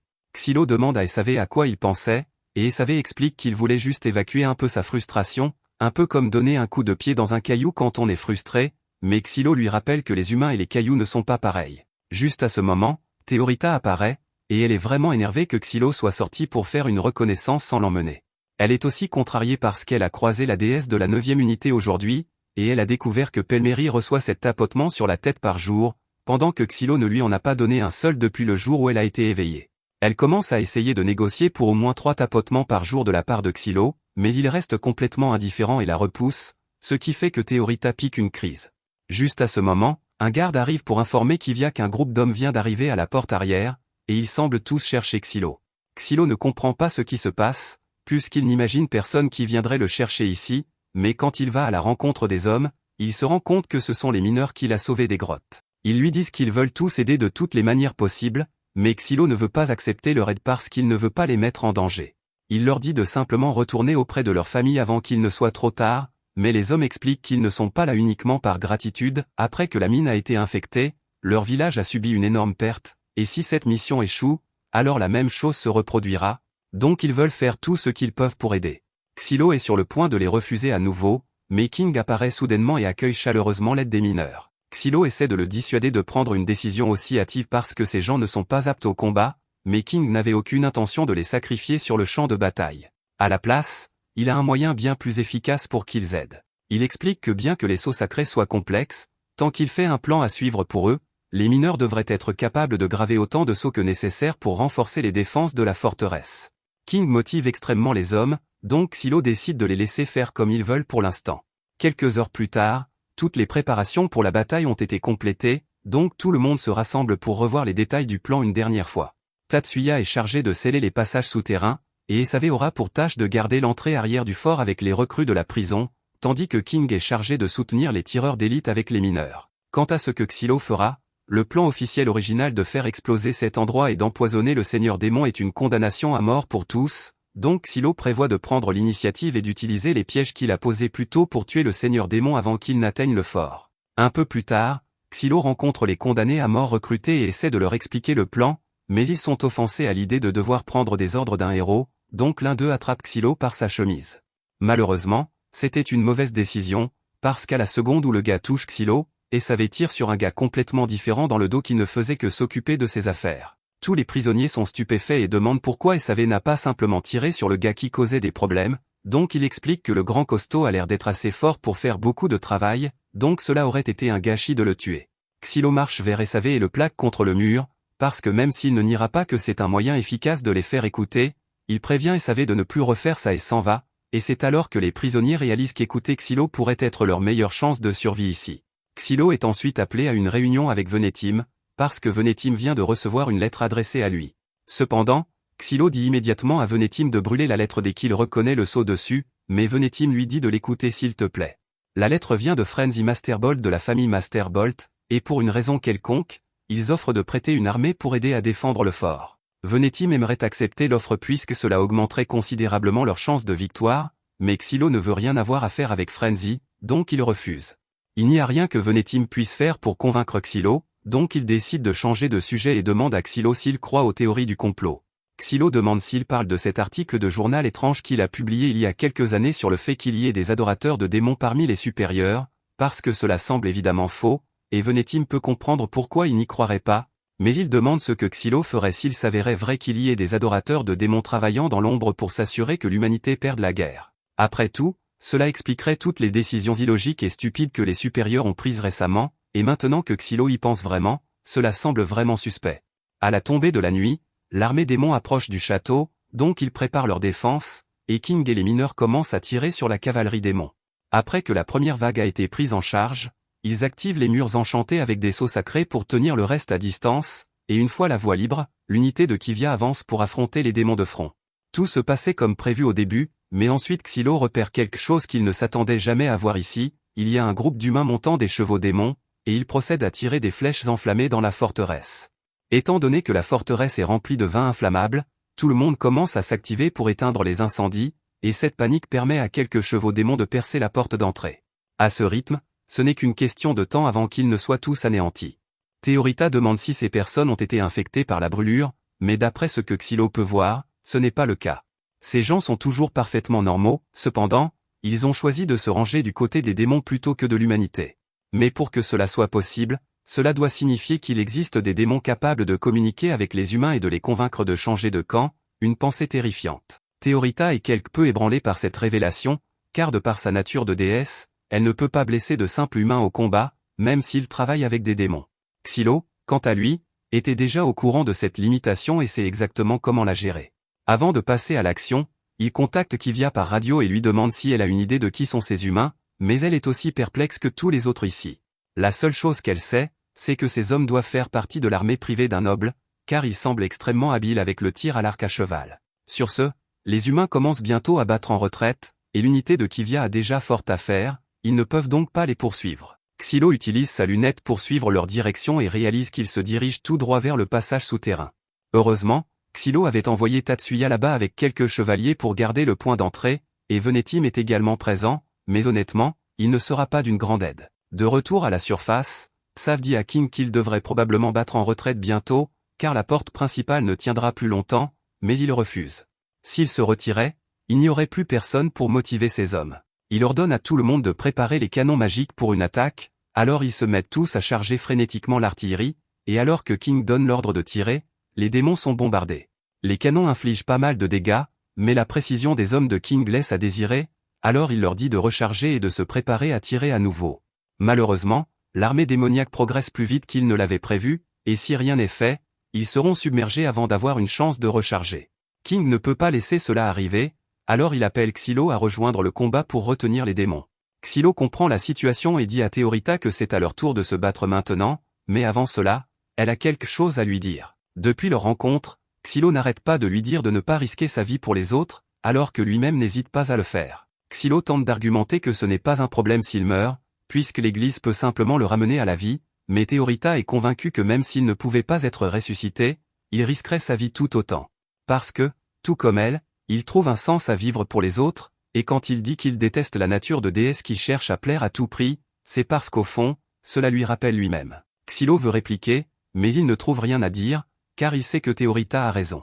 Mais juste à ce moment-là, il aperçoit le seigneur démon à l'horizon, alors il écourte la conversation et dit à Théorita qu'il est temps pour eux de se mettre au travail. Pendant ce temps, dans le passage souterrain, les humains alliés aux démons se rapprochent de l'équipe de défense, et les soldats commencent à paniquer, ils sont trop nombreux pour être vaincus avec si peu d'effectifs. Cependant, Tatsuya s'avance calmement vers le front et pousse un cri de guerre perçant avant de décapiter l'un des humains si rapidement que les autres n'ont même pas pu voir ce qui s'était passé. Il procède ensuite à massacrer les humains, et quand les chevaliers, qui étaient terrifiés jusqu'alors, réalisent que Tatsuya les porte, ils trouvent tous le courage de tirer sur les attaquants restants jusqu'à ce que le passage soit entièrement dégagé. S'ils sont tous heureux d'être en vie, ils sont aussi terrifiés par ce dont Tatsuya est capable. De leur côté, Xylo et Théorita ont enfin repéré le seigneur démon, il est donc temps pour eux de passer à l'offensive. Xylo veut économiser l'énergie de Théorita, alors il choisit de contourner plutôt que d'engager un combat frontal. Théorita comprend le plan et crée une épée pour Xylo, qu'il lance aussitôt sur le monstre le plus proche, provoquant une énorme explosion. Théorita est devenue très douée pour anticiper ce dont Xylo va avoir besoin, alors quand 3 monstres grenouilles tentent de s'approcher d'eux par surprise, elle fait immédiatement apparaître suffisamment d'épées pour que Xylo les élimine sans qu'il ait besoin de dire un seul mot. Cependant, il y a trop de monstres dans cette zone, et Xylo ne veut pas continuer à gaspiller de l'énergie à les faire exploser, alors il attrape Théorita et se prépare à sauter. Mais juste avant qu'il ne quitte le sol, son pied est soudainement attrapé par un ver démonisé, le retenant prisonnier à cet endroit. Théorita propose d'utiliser son pouvoir pour le libérer immédiatement, mais Xylo lui dit d'arrêter, elle doit économiser son énergie pour vaincre Iblis. Cependant, la situation ne s'annonce pas bonne, les démons se rapprochent tous de l'endroit où se trouve Xylo, et il ne sait pas quoi faire. Au moment où tout semblait désespéré, tous les démons entendent les bruits d'une petite armée qui approche à cheval, et cela les distrait suffisamment longtemps pour que Xylo se libère de l'emprise du ver et saute avec Théorita sur ses épaules. Alors qu'il vole vers Iblis, Théorita demande à Xylo s'il sait à qui appartient cette armée et pourquoi elle est ici. Xylo sait exactement qui sont ces gens, mais il est loin d'être heureux de les voir. Dès qu'il atterrit, il appelle Venetim pour exiger une explication, car il lui avait explicitement dit de ne pas accepter l'aide de ces gens. Venetim sait que Xylo est en colère en ce moment, mais ils avaient désespérément besoin de renforts, et honnêtement, Xylo est en partie responsable ici, c'est lui qui a choisi de faire confiance à un arnaqueur pour suivre les instructions. Xylo ne peut rien y faire maintenant, alors il se concentre simplement sur le soin de ses blessures pour pouvoir retourner au combat dès que possible. À moitié occupé, il reçoit un appel de Dota, et il a l'air absolument terrifié. Xylo regarde et voit Dota poursuivi par un groupe de mercenaires, et il ne comprend pas comment cela a pu arriver, il avait demandé à Dota d'aller embaucher les mercenaires. Dota rappelle à Xylo que ses instructions étaient de voler de l'argent, puis d'utiliser cet argent pour embaucher des mercenaires afin de défendre la forteresse, mais il a pensé qu'il serait plus efficace de simplement voler l'argent aux mercenaires eux-mêmes. Les mercenaires, cependant, n'ont pas vraiment apprécié cela. Xylo est furieux que Dota ait autant échoué, mais si cela peut servir à quelque chose, avoir autant de monde sur le champ de bataille perturbe suffisamment le seigneur démon pour créer une ouverture pour Xylo et Théorita, alors il compte en tirer pleinement parti. Pendant que le seigneur démon est encore distrait, Xylo saute directement sur lui, et une fois que lui et Théorita sont en position, Théorita utilise son pouvoir pour invoquer une épée géante afin de transpercer le corps du seigneur démon. L'épée ne suffira pas à tuer le seigneur démon, mais ce n'est pas grave, le but ici était juste d'attirer son attention. Quelques instants plus tard, Xylo et Théorita se dirigent vers la forêt, où plusieurs dispositifs magiques ont été préparés et enterrés à l'avance. Xylo les active tous juste avant l'arrivée du seigneur démon, et alors qu'il se jette sur lui, il atterrit face la première dans le piège. Une doline apparaît sous le seigneur démon par conséquent, et avec le sol qui s'enfonce, il est incapable de sortir du trou. Pendant qu'il est coincé, Théorita invoque plusieurs épées géantes au-dessus de lui. Alors que les épées de Théorita percent le corps du seigneur démon, il tente de les arrêter en corrompant les lames, mais elles résistent et forcent les épées à s'enfoncer, infligeant d'importants dégâts au seigneur démon. À la fin de son attaque, le seigneur démon gît, immobile, au fond de la fosse, et Théorita est clairement épuisée. Xylo lui dit de se reposer ici une minute pendant qu'il va appeler la déesse du poison pour achever le seigneur démon. Il est honnêtement assez agacé par le fait que les supérieurs aient eu l'intention de les sacrifier, eux et la forteresse, alors qu'il était si facile de vaincre le seigneur démon. Certes, il est toujours vivant, mais avec des blessures aussi graves, cette chose ne peut absolument pas bouger le moindre muscle. L'évaluation de la situation par Xylo était correcte, mais il avait omis de considérer le fait que le seigneur démon est capable de se scinder de son corps principal, alors qu'un nouvel œil s'ouvre, il tire des dizaines de pics dans les airs. Xylo avertit Théorita de se mettre immédiatement à couvert, mais elle n'est pas capable de réagir à temps, alors il est forcé de courir pour la protéger et finit par recevoir une pique dans le dos. Pendant ce temps, le seigneur démon se prépare à attaquer de nouveau. La situation ici est mauvaise, mais elle est encore pire à la forteresse, elle est presque entièrement engloutie par les flammes et envahie de monstres. King ordonne à tout le monde de battre en retraite avec effet immédiat, car il ne veut plus de victimes, mais évacuer n'est pas vraiment une option pour le moment, puisque la seule voie de sortie est actuellement envahie par les démons. Retour à Xylo et Théorita. Théorita se précipite vers Xylo pour vérifier s'il va bien, mais il lui dit simplement de sortir d'ici pendant qu'elle le peut encore. Elle veut peut-être continuer à se battre, mais il voit bien qu'elle est à sa limite, et si elle utilise encore un peu de son pouvoir, il pourrait y avoir de graves séquelles. Il admet qu'elle avait raison plus tôt quand elle a dit qu'il trouvait un sens à être utile aux autres, il veut gagner des batailles, il veut que les gens le trouvent cool. Il veut pouvoir cultiver son aura, et bien qu'il sache que ses désirs sont à la fois égoïstes et insensés, il choisit néanmoins de les suivre, mais il ne veut pas l'entraîner avec lui. Théorita se tient aux côtés de Xylo et lui dit que quoi qu'il ressente, elle se battra à s'écouter quoi qu'il arrive, car après tout, elle est sa puissante déesse.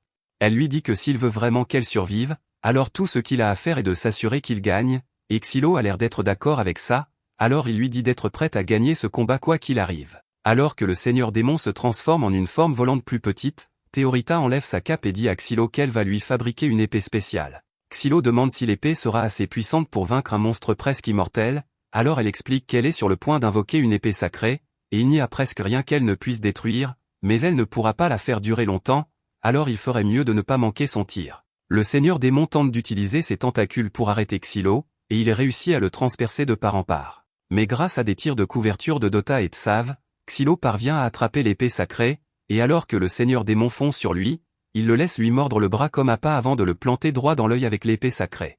Il se souvient que Théorita lui a dit qu'il n'y avait rien que cette épée ne puisse détruire, et alors qu'il tourne la lame à l'intérieur du seigneur démon, celui-ci est instantanément désintégré, comme s'il n'avait jamais existé. L'épée sacrée se réduit bientôt en poussière, et l'épuisement de Théorita la rattrape, la faisant tomber. Xylo réussit à la rattraper, mais il n'est pas en grande forme non plus, alors il s'évanouit peu après. La prochaine fois que Xylo ouvre les yeux, il se retrouve dans une infirmerie avec un membre de l'église assis à son chevet. Il n'a aucune idée de qui est ce type. L'homme dit qu'il s'est donné beaucoup de mal pour réparer Xylo suffisamment pour qu'il n'ait pas besoin d'aller à l'atelier de réparation. Xylo dit au gars de partir, il ne fait pas confiance aux gens de l'église, et l'homme acquiesce. Mais avant de partir, il informe Xylo que ses efforts ne passent pas inaperçus. De nombreux civils et même certains hauts fonctionnaires ont récemment commencé à le voir sous un jour positif. Xylo est content d'être reconnu, mais il ne veut pas recevoir d'éloges de l'église, alors il dit à l'homme de partir une fois de plus. L'homme dit qu'il y a encore une chose qu'il veut dire avant de partir. Il avertit Xylo qu'il devrait faire attention à ne pas désobéir à trop d'ordres à partir de maintenant, car il y a quelques nobles de haut rang qui sont mécontents du succès de Xylo à abattre les seigneurs démons.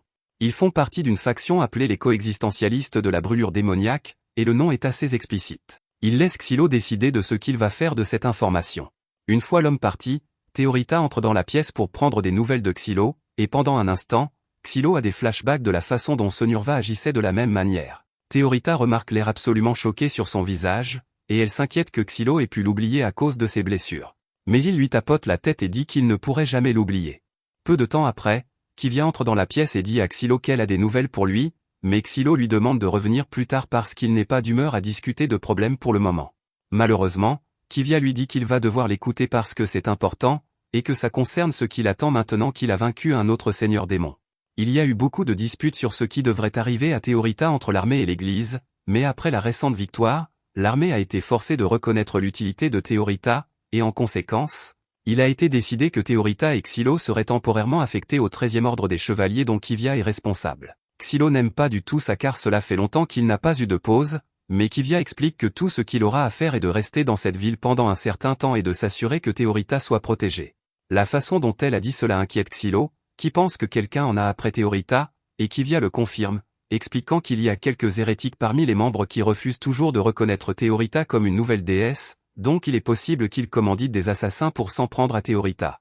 Globalement, cela signifie que tant que Xylo peut assurer la sécurité de Théorita, il peut prendre des vacances bien méritées, et Théorita est ravie car cela signifie qu'elle va enfin pouvoir passer du temps de qualité avec lui. Quelques heures plus tard, Xylo lit un de ses livres, et Théorita s'est endormie à côté de lui. Mais à ce moment-là, un gars nommé Jaïs entre en le cherchant. Jaïs est un des autres héros, et il a entendu dire que Xylo avait vaincu 3 seigneurs démons, ce qui est impressionnant, mais il dit qu'il ne va pas compter les 2 premiers puisqu'il a eu beaucoup d'aide de Dota et du roi. Quant à Jaïs, il a personnellement vaincu 2 seigneurs démons depuis leur dernière rencontre, alors il annonce triomphalement qu'il est en tête dans leur pari, 2-1. Xylo demande si Jaïs est vraiment sûr d'avoir vaincu 2 seigneurs démons tout seul car il se souvient que Rhino était stationné avec lui, mais Jaïs dit que Rhino n'a été d'aucune aide. En fait, il a fini par désobéir à trop d'ordres et a été envoyé en salle de punition.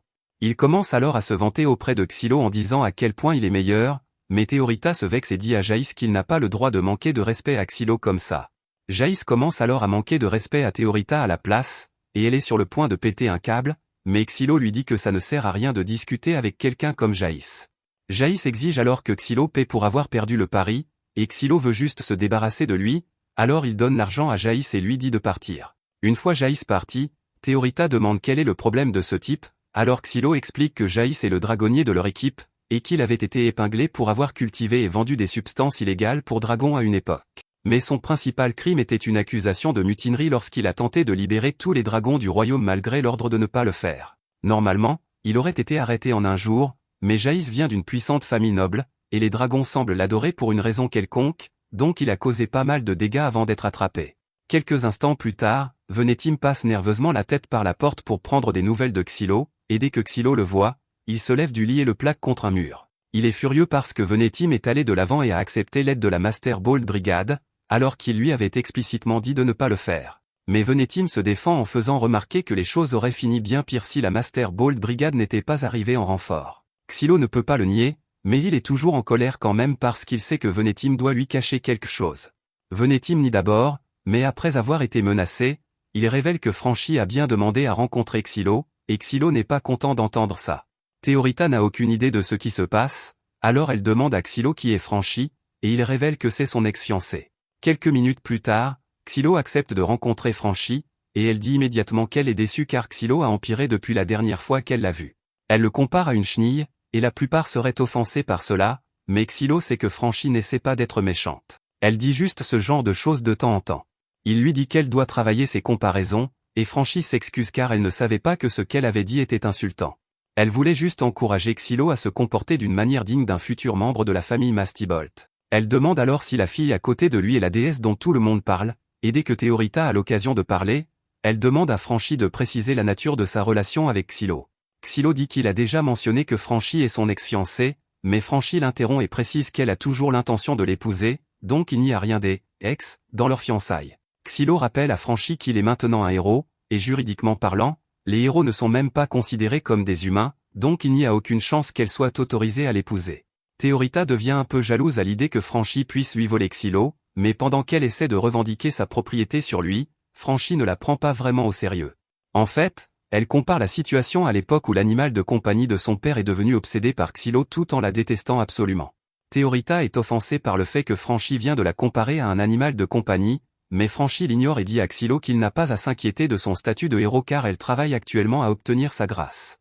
Xylo est choqué d'entendre ça car il ne pensait même pas qu'il était possible d'obtenir une grâce, mais Franchi passe à autre chose et mentionne qu'elle prévoit de rester dans cette ville pendant un certain temps, et qu'elle n'a pas l'intention de partir avant d'avoir retrouvé la flétrissure démoniaque. Xylo et Théorita deviennent silencieux après avoir entendu cela et demandent à Franchi ce qu'elle veut dire, alors elle explique qu'il y a environ un mois, elle et les chefs chevaliers se sont lancés dans une mission pour traquer un seigneur démon, mais il y a quelques jours, toutes leurs forces ont disparu quelque part près de cette ville. Le seigneur démon responsable était le numéro 59, Spriggan, et Franchi soupçonne que le démon pourrait se déguiser en humain. Théorita ne savait pas du tout que les démons étaient capables de se faire passer pour des humains, et c'est normal car c'est une capacité rare et ennuyeuse chez les démons.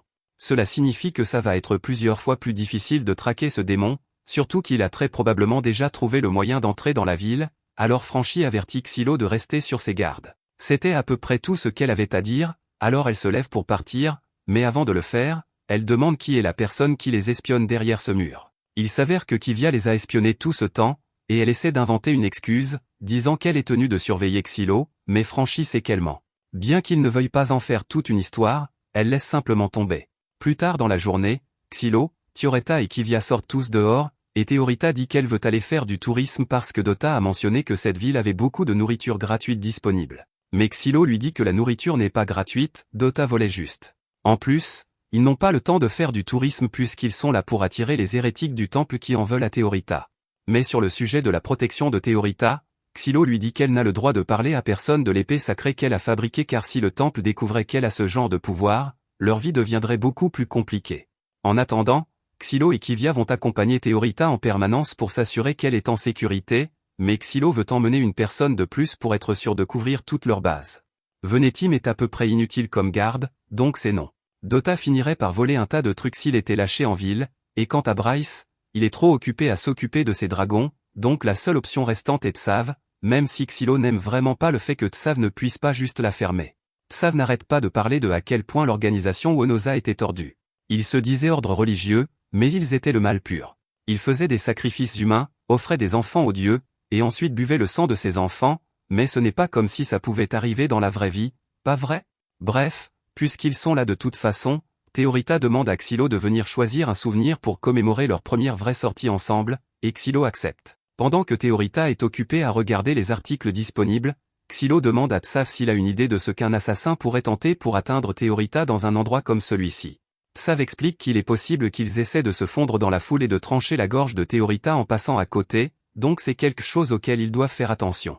Juste à ce moment-là, Théorita crie qu'elle veut que Xylo fasse plus attention à elle, et Xylo ne veut pas la contrarier, alors il retourne faire les magasins avec elle jusqu'à ce qu'il tombe finalement sur un stand d'armes. Au début, il pense que c'est une mauvaise idée de prendre un couteau pour Théorita puisque c'est dangereux, mais elle lui dit que s'il lui apprend juste à s'en servir correctement, alors ça devrait aller. Théorita fait un bon argument, alors Xylo accepte d'acheter le couteau pour elle. Mais alors qu'il le range dans son fourreau, il remarque le reflet de deux types sinistres derrière lui, et un instant plus tard, l'un d'eux tente de poignarder Théorita dans le dos. Mais Kivia était déjà préparée à cela et lui a tranché la main en un instant, et pendant qu'elle faisait ça, Tsav va tranquillement trancher la gorge de l'autre type.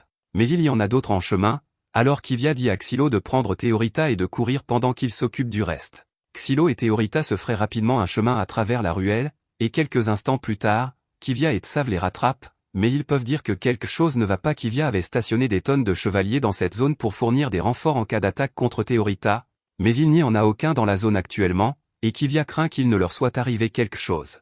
Tsav l'assure que ces chevaliers vont probablement bien parce que les gens qui viennent d'attaquer n'étaient pas des assassins d'ordre religieux. Il peut le dire car ils n'avaient pas de réel entraînement, mais si c'est le cas, alors cela signifie qu'ils doivent être liés aux démons déguisés en humains dans la ville et aux gens qui le soutiennent, puisque c'est le seul groupe qui aurait intérêt à la mort de Théorita. Alors qu'ils prennent conscience de cela, ils sont soudainement attaqués par un autre assassin, mais celui-ci est considérablement plus compétent que les autres car lorsque Tsav essaie de l'attaquer, il se fait complètement lacérer le bras. Tsav avertit Xylo de faire attention car celui-ci a un sale truc dans sa manche, et Xylo a une bonne idée de ce qui se passe, alors il dit à Théorita de rester en arrière pendant que lui et Kivia s'en occupent. Il lance deux lames sur l'assassin, mais alors que l'une explose, l'assassin s'élance vers l'avant et essaie de poignarder Xylo avec son bras métallique. Xylo esquive en se baissant, et Kivia essaie de profiter de l'opportunité pour frapper, mais Xylo la tire en arrière car il pense que c'est trop risqué. Et c'est une bonne chose qu'il l'ait fait car une seconde plus tard, l'assassin a presque anéanti Kivia avec des tonnes de tentacules métalliques. L'assassin est apparemment capable de manipuler librement le métal dans ses bras, et cela fait d'elle un adversaire gênant à affronter, mais Xylo et Kivia ne sont pas prêts à reculer ici. Cependant, à ce moment-là, un groupe de soldats apparaît, et un homme nommé Bujim dit à Shishiba qu'elle doit se retirer car ses chances de battre un héros lié par un pacte à une déesse sont très minces. Shishiba se fâche contre Bujim parce qu'il vient essentiellement de la doxer devant des ennemis en utilisant son nom complet, et il s'excuse, mais il n'était tout simplement pas au courant que c'était contre les règles dans ce métier. L'un des hommes essaie de dire à Bujim qu'il devrait partir avant l'arrivée des chevaliers sacrés, mais Bujim n'apprécie pas d'être interrompu, alors il arrache carrément la mâchoire du type. Shishiba rappelle à Bujim qu'ils sont censés éviter les pertes inutiles, mais Bujim se défend en faisant remarquer que le gars n'est pas vraiment mort, donc ce n'est pas encore une perte. Bref, il est temps pour Bujim de se mettre au travail, alors il saute dans les airs et vise Xylo. Xylo essaie de l'éliminer avec une dague, mais Bujim esquive facilement en plein air, et ensuite, en utilisant quelque chose qui ressemble à de l'énergie démoniaque, il étend son bras et frappe Xylo avec. Xylo réussit à esquiver en se baissant et à riposter avec un lancer de dague, mais Bujim a été assez rapide pour contrer la contre-attaque avec un morceau du sol. Une fois que les choses se calment, Bujim demande si Xylo est le célèbre héros qui a tué de nombreux seigneurs démons.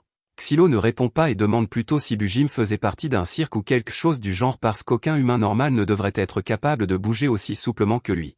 Mais Bujim le nie, disant qu'il n'a jamais été dans un cirque avant. Il demande ensuite à Xylo s'il était dans un cirque, et Xylo admet qu'il a passé 3 ans dans un, sa spécialité étant le lancer de couteau, ce à quoi Bujim complimente les compétences de Xylo car il n'a jamais vu personne d'aussi bon que lui. Shishiba interrompt Bujim et lui dit qu'il n'est pas censé avoir des conversations décontractées avec l'ennemi, ce à quoi Bujim s'excuse parce qu'il est encore en train de prendre le coup de main. Théorita s'approche prudemment de Xylo et lui demande s'il veut qu'elle fasse pleuvoir des épées sur ce type, mais Xylo ne pense pas que ce soit une bonne idée car il sait à quel point les déesses détestent blesser les humains. Théorita admet qu'il est vrai qu'elle déteste l'idée de blesser une personne, mais pour une raison quelconque, elle ne ressent aucune culpabilité quand elle pense à baveuser Bujim. Juste à ce moment-là, il y a une forte rafale de vent, et Xylo sait exactement ce que cela signifie, alors il dit à tout le monde de courir se mettre à l'abri, et un instant plus tard, une flamme de dragon brûlante remplit la ruelle. On dirait que Jaïs a finalement décidé de venir aider, mais alors qu'il pensait que le feu du dragon serait suffisant pour éliminer Bujim ainsi que tous les autres adorateurs de démons, à leur surprise, au-delà de la flamme, Bujim est toujours debout.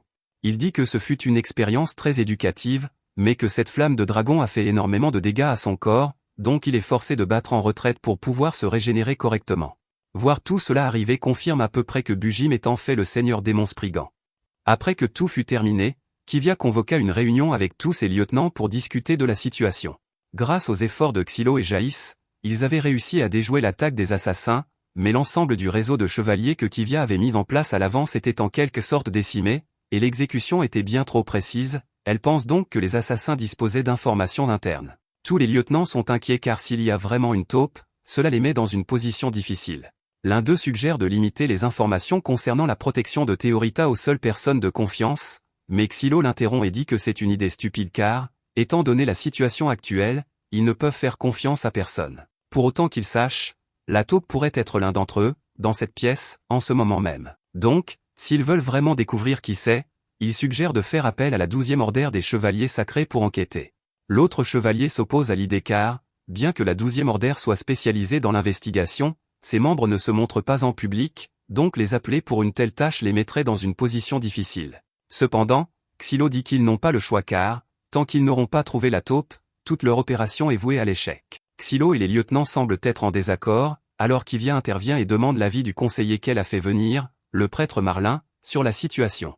Marlin vient tout juste d'arriver de la capitale, mais il comprend l'essentiel de la situation et, en l'état, il n'y a aucun moyen de savoir si quelqu'un ici est digne de confiance, et cela s'applique aussi à lui-même. Cela dit, il n'est pas sûr que la 12e ordre puisse travailler sur un tel cas, ils doivent donc trouver le maximum par eux-mêmes. Il a demandé à Kivia si elle avait obtenu des informations utiles des prisonniers qu'elle a capturés, mais malheureusement, ceux qu'elle a pris vivants se sont tous révélés être des aventuriers qui n'avaient aucune information à divulguer.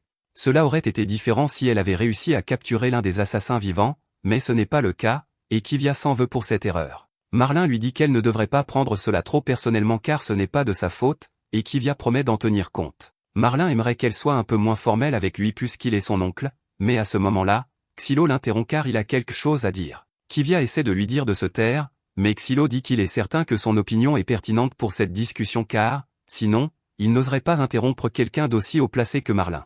Xylo dépasse les bornes ici, mais Marlin peut respecter la confiance qu'il faut pour parler ainsi devant lui, alors il demande à Xylo ce qu'il veut dire. Xylo suggère qu'il devrait enquêter sur l'intermédiaire des aventuriers, la guilde.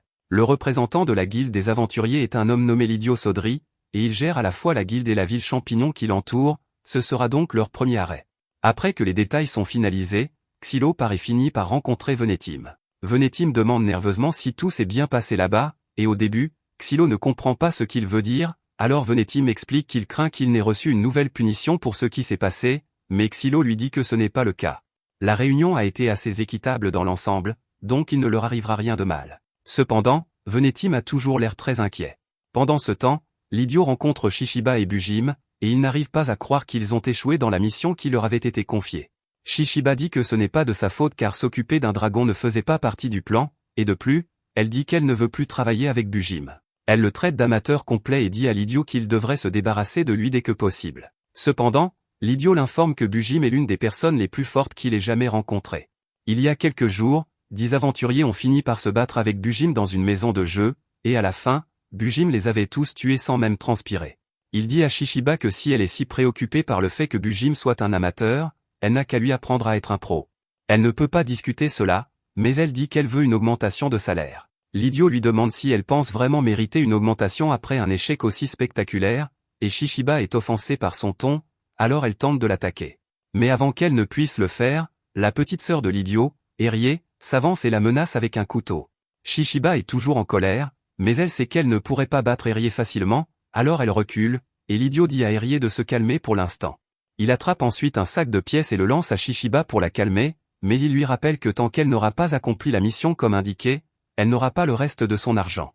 À ce moment-là, Bujim prend la parole et mentionne qu'il aimerait aussi une augmentation car il a pris goût à l'auteur de ce livre et aimerait en acheter quelques autres. Le lendemain matin, Xylo se rend à la cafétéria pour le petit déjeuner et retrouve Dota et Jaïs à une table. Il est surpris de voir Jaïs lever si tôt, alors il le taquine et lui demande si son dragon l'a viré de l'écurie ou quelque chose comme ça, et en fait, c'est exactement ce qui s'est passé. La dragonne de Jaïs, Nelly, a apparemment été jalouse que Jaïs regarde d'autres dragons dans les écuries, donc il n'a pas le droit de la monter pendant un moment, et il est vraiment déçu par cela. Quoi qu'il en soit, Dota demande à Xylo où est Théorita puisqu'elle est généralement avec lui la plupart de la journée, mais il dit qu'elle dort encore pour le moment, et il préfère un peu les choses ainsi car il y a quelque chose dont il ne veut pas qu'elle entende parler. Dota sait déjà où cela mène puisque le fait qu'il ne veuille pas que Théorita en entende parler signifie qu'il pense que c'est probablement dangereux, et le fait que Xylo en parle ici signifie qu'il a l'intention de demander à Dota de le faire. Xylo admet que Dota a raison et explique qu'il veut infiltrer la guilde des aventuriers, c'est pourquoi il a besoin de l'aide de Dota. Dota lui demande pourquoi il ne peut pas simplement demander à Rino de le faire puisqu'il était aventurier, mais Xylo l'informe que Rino est actuellement enfermé, et même s'il ne l'était pas, il est trop imprévisible pour qu'on lui fasse confiance. Voyant que Dota ne veut vraiment pas faire cela, Jaïs se porte volontaire pour aider Xylo à la place de Dota puisqu'il n'a rien de mieux à faire, mais Xylo dit qu'il a spécifiquement besoin de l'expertise de Dota pour cette mission, donc ça doit être lui. Dota accepte à contre-cœur d'aider, alors Jaïs se lève pour partir, mais avant de le faire, il avertit Xylo de ne pas trop en demander à Dota car c'est une personne incroyable. Après tout, il a un jour sacrifié son bras pour nourrir un dragon affamé, et c'est un sacrifice que Jaïs, en tant qu'amoureux des dragons, respecte de tout son cœur. Après le départ de Jaïs, Dota demande à Xylo quels sont les détails de ce plan, et plus tard dans la journée, ils partent tous les deux rencontrer Kivia, qui est habillée un peu différemment aujourd'hui. La raison en est que, lors de la dernière mission, Xylo avait mentionné avec désinvolture que Kivia s'habillait toujours comme un homme, alors elle a voulu lui prouver le contraire. Elle demande si Xylo a quelque chose de méchant à dire sur sa tenue cette fois-ci, mais à sa surprise, Xylo la complimente et dit qu'elle ressemble à une vraie noble, le genre de femme qui ne manquerait pas de prétendants empressés. Le compliment de Xylo l'a rendue très heureuse, mais Kivia ne veut pas le montrer, alors elle suggère de poursuivre le plan. Ils doivent encore trouver quel travail utiliser pour embaucher des aventuriers, et Xylo pense que l'option la plus naturelle serait la chasse aux démons. Mais Dota l'informe que c'est plutôt un travail pour l'armée, donc les aventuriers resteraient à l'écart de son offre. Kivia suggère alors qu'il pourrait dire que c'est un travail pour éliminer des bandits, mais même si cela aurait pu fonctionner s'ils étaient dans un petit village, Dota lui rappelle que c'est une grande ville avec énormément de sécurité, donc les bandits ne sont pas vraiment un problème ici. Kivia demande alors à Dota s'il a des idées, et en fait, il a l'histoire parfaite. Dota compte dire aux gens que Kivia est une noble mariée et Xylo son amant, et qu'ils essaient d'engager quelqu'un pour assassiner son mari afin qu'elle puisse être avec Xylo. Le jour où Dota a été condamné à être un héros, il a été jugé tout comme Xylo. Il avait commis plus d'1 millier de vols à ce moment-là, mais la raison principale pour laquelle il a été traduit en justice aujourd'hui est à cause de sa récente tentative d'évasion du donjon du château impliquant ce dragon là-bas. Dota est un peu confus après avoir entendu cela car il ne comprend pas pourquoi ce ne sont que ces crimes qui lui sont reprochés alors qu'il a littéralement tenté d'enlever le prince héritier. Le prince était venu le voir, terrifié, et avait demandé à Dota de le sauver car il croyait qu'il se passait quelque chose d'étrange au sein de la famille royale. Cependant, le juge l'a interrompu et lui a crié d'arrêter de proférer des accusations aussi infondées. Il dit que l'affirmation de Dota d'avoir rencontré le prince héritier est fausse, et son affirmation que le prince héritier lui a demandé de l'aide est également fausse. Cependant, Dota a refusé de se laisser manipuler et a juré qu'il était certain d'avoir rencontré le prince héritier car il ne pourrait jamais oublier à quel point il avait l'air terrifié en demandant de l'aide, et le fait qu'il ait été assez désespéré pour demander de l'aide à une moins que rien comme Dota est la preuve suffisante qu'il se passe vraiment quelque chose dans la famille royale. Cependant, essayer de faire comprendre cela à ces idiots, c'est comme parler à un mur. Dota finit par être plaqué au sol, et le juge aurait aimé le condamner à mort et en finir, mais il a reçu une demande de l'Alliance centrale de la noblesse de le condamner à être un héros à la place. De retour au présent, Xylo et Kivia se dirigent vers la guilde des aventuriers, mais cet endroit est encore plus délabré qu'ils ne l'imaginaient. Pratiquement tout le monde ici fait au moins une chose illégale, mais Kivia doit les ignorer pour l'instant puisqu'elle est en mission d'infiltration. Alors qu'ils continuent de marcher, Xylo demande à Kivia pourquoi elle a choisi de rejoindre l'armée, de tous les endroits possibles, car cela n'a aucun sens pour quelqu'un comme elle, issue d'une riche et puissante famille de temples, de mettre volontairement sa vie en danger sans raison. Cela ne dérange pas Kivia d'en parler, alors elle explique que ses deux parents étaient des prêtres qui ont gagné en influence au sein du temple, et ils ont utilisé cette influence pour amasser beaucoup de richesses, mais pas toujours de manière éthique. Kivia a toujours détesté cela chez ses parents, alors elle a voulu se faire un nom en tant que chevalier en dehors de leur influence. En fait, elle a toujours la première épée d'entraînement qu'elle a reçue de son oncle quand elle a décidé de devenir chevalier, et une partie de la raison pour laquelle elle est si proche de lui est qu'il a soutenu son rêve de se construire un avenir par son propre talent. Kivia dit ensuite à Xylo qu'elle a une question pour lui, et elle s'apprête à demander si sa relation avec Franchi est toujours sérieuse, mais à ce moment-là, Dota se présente pour les informer qu'il a fini de reconnaître les lieux. D'après ce qu'il a vu, l'idiot a une vingtaine de soldats gardant l'endroit, ce qui ne semble pas beaucoup, mais il a aussi des enfants qui ressemblent à de minuscules assassins entraînés.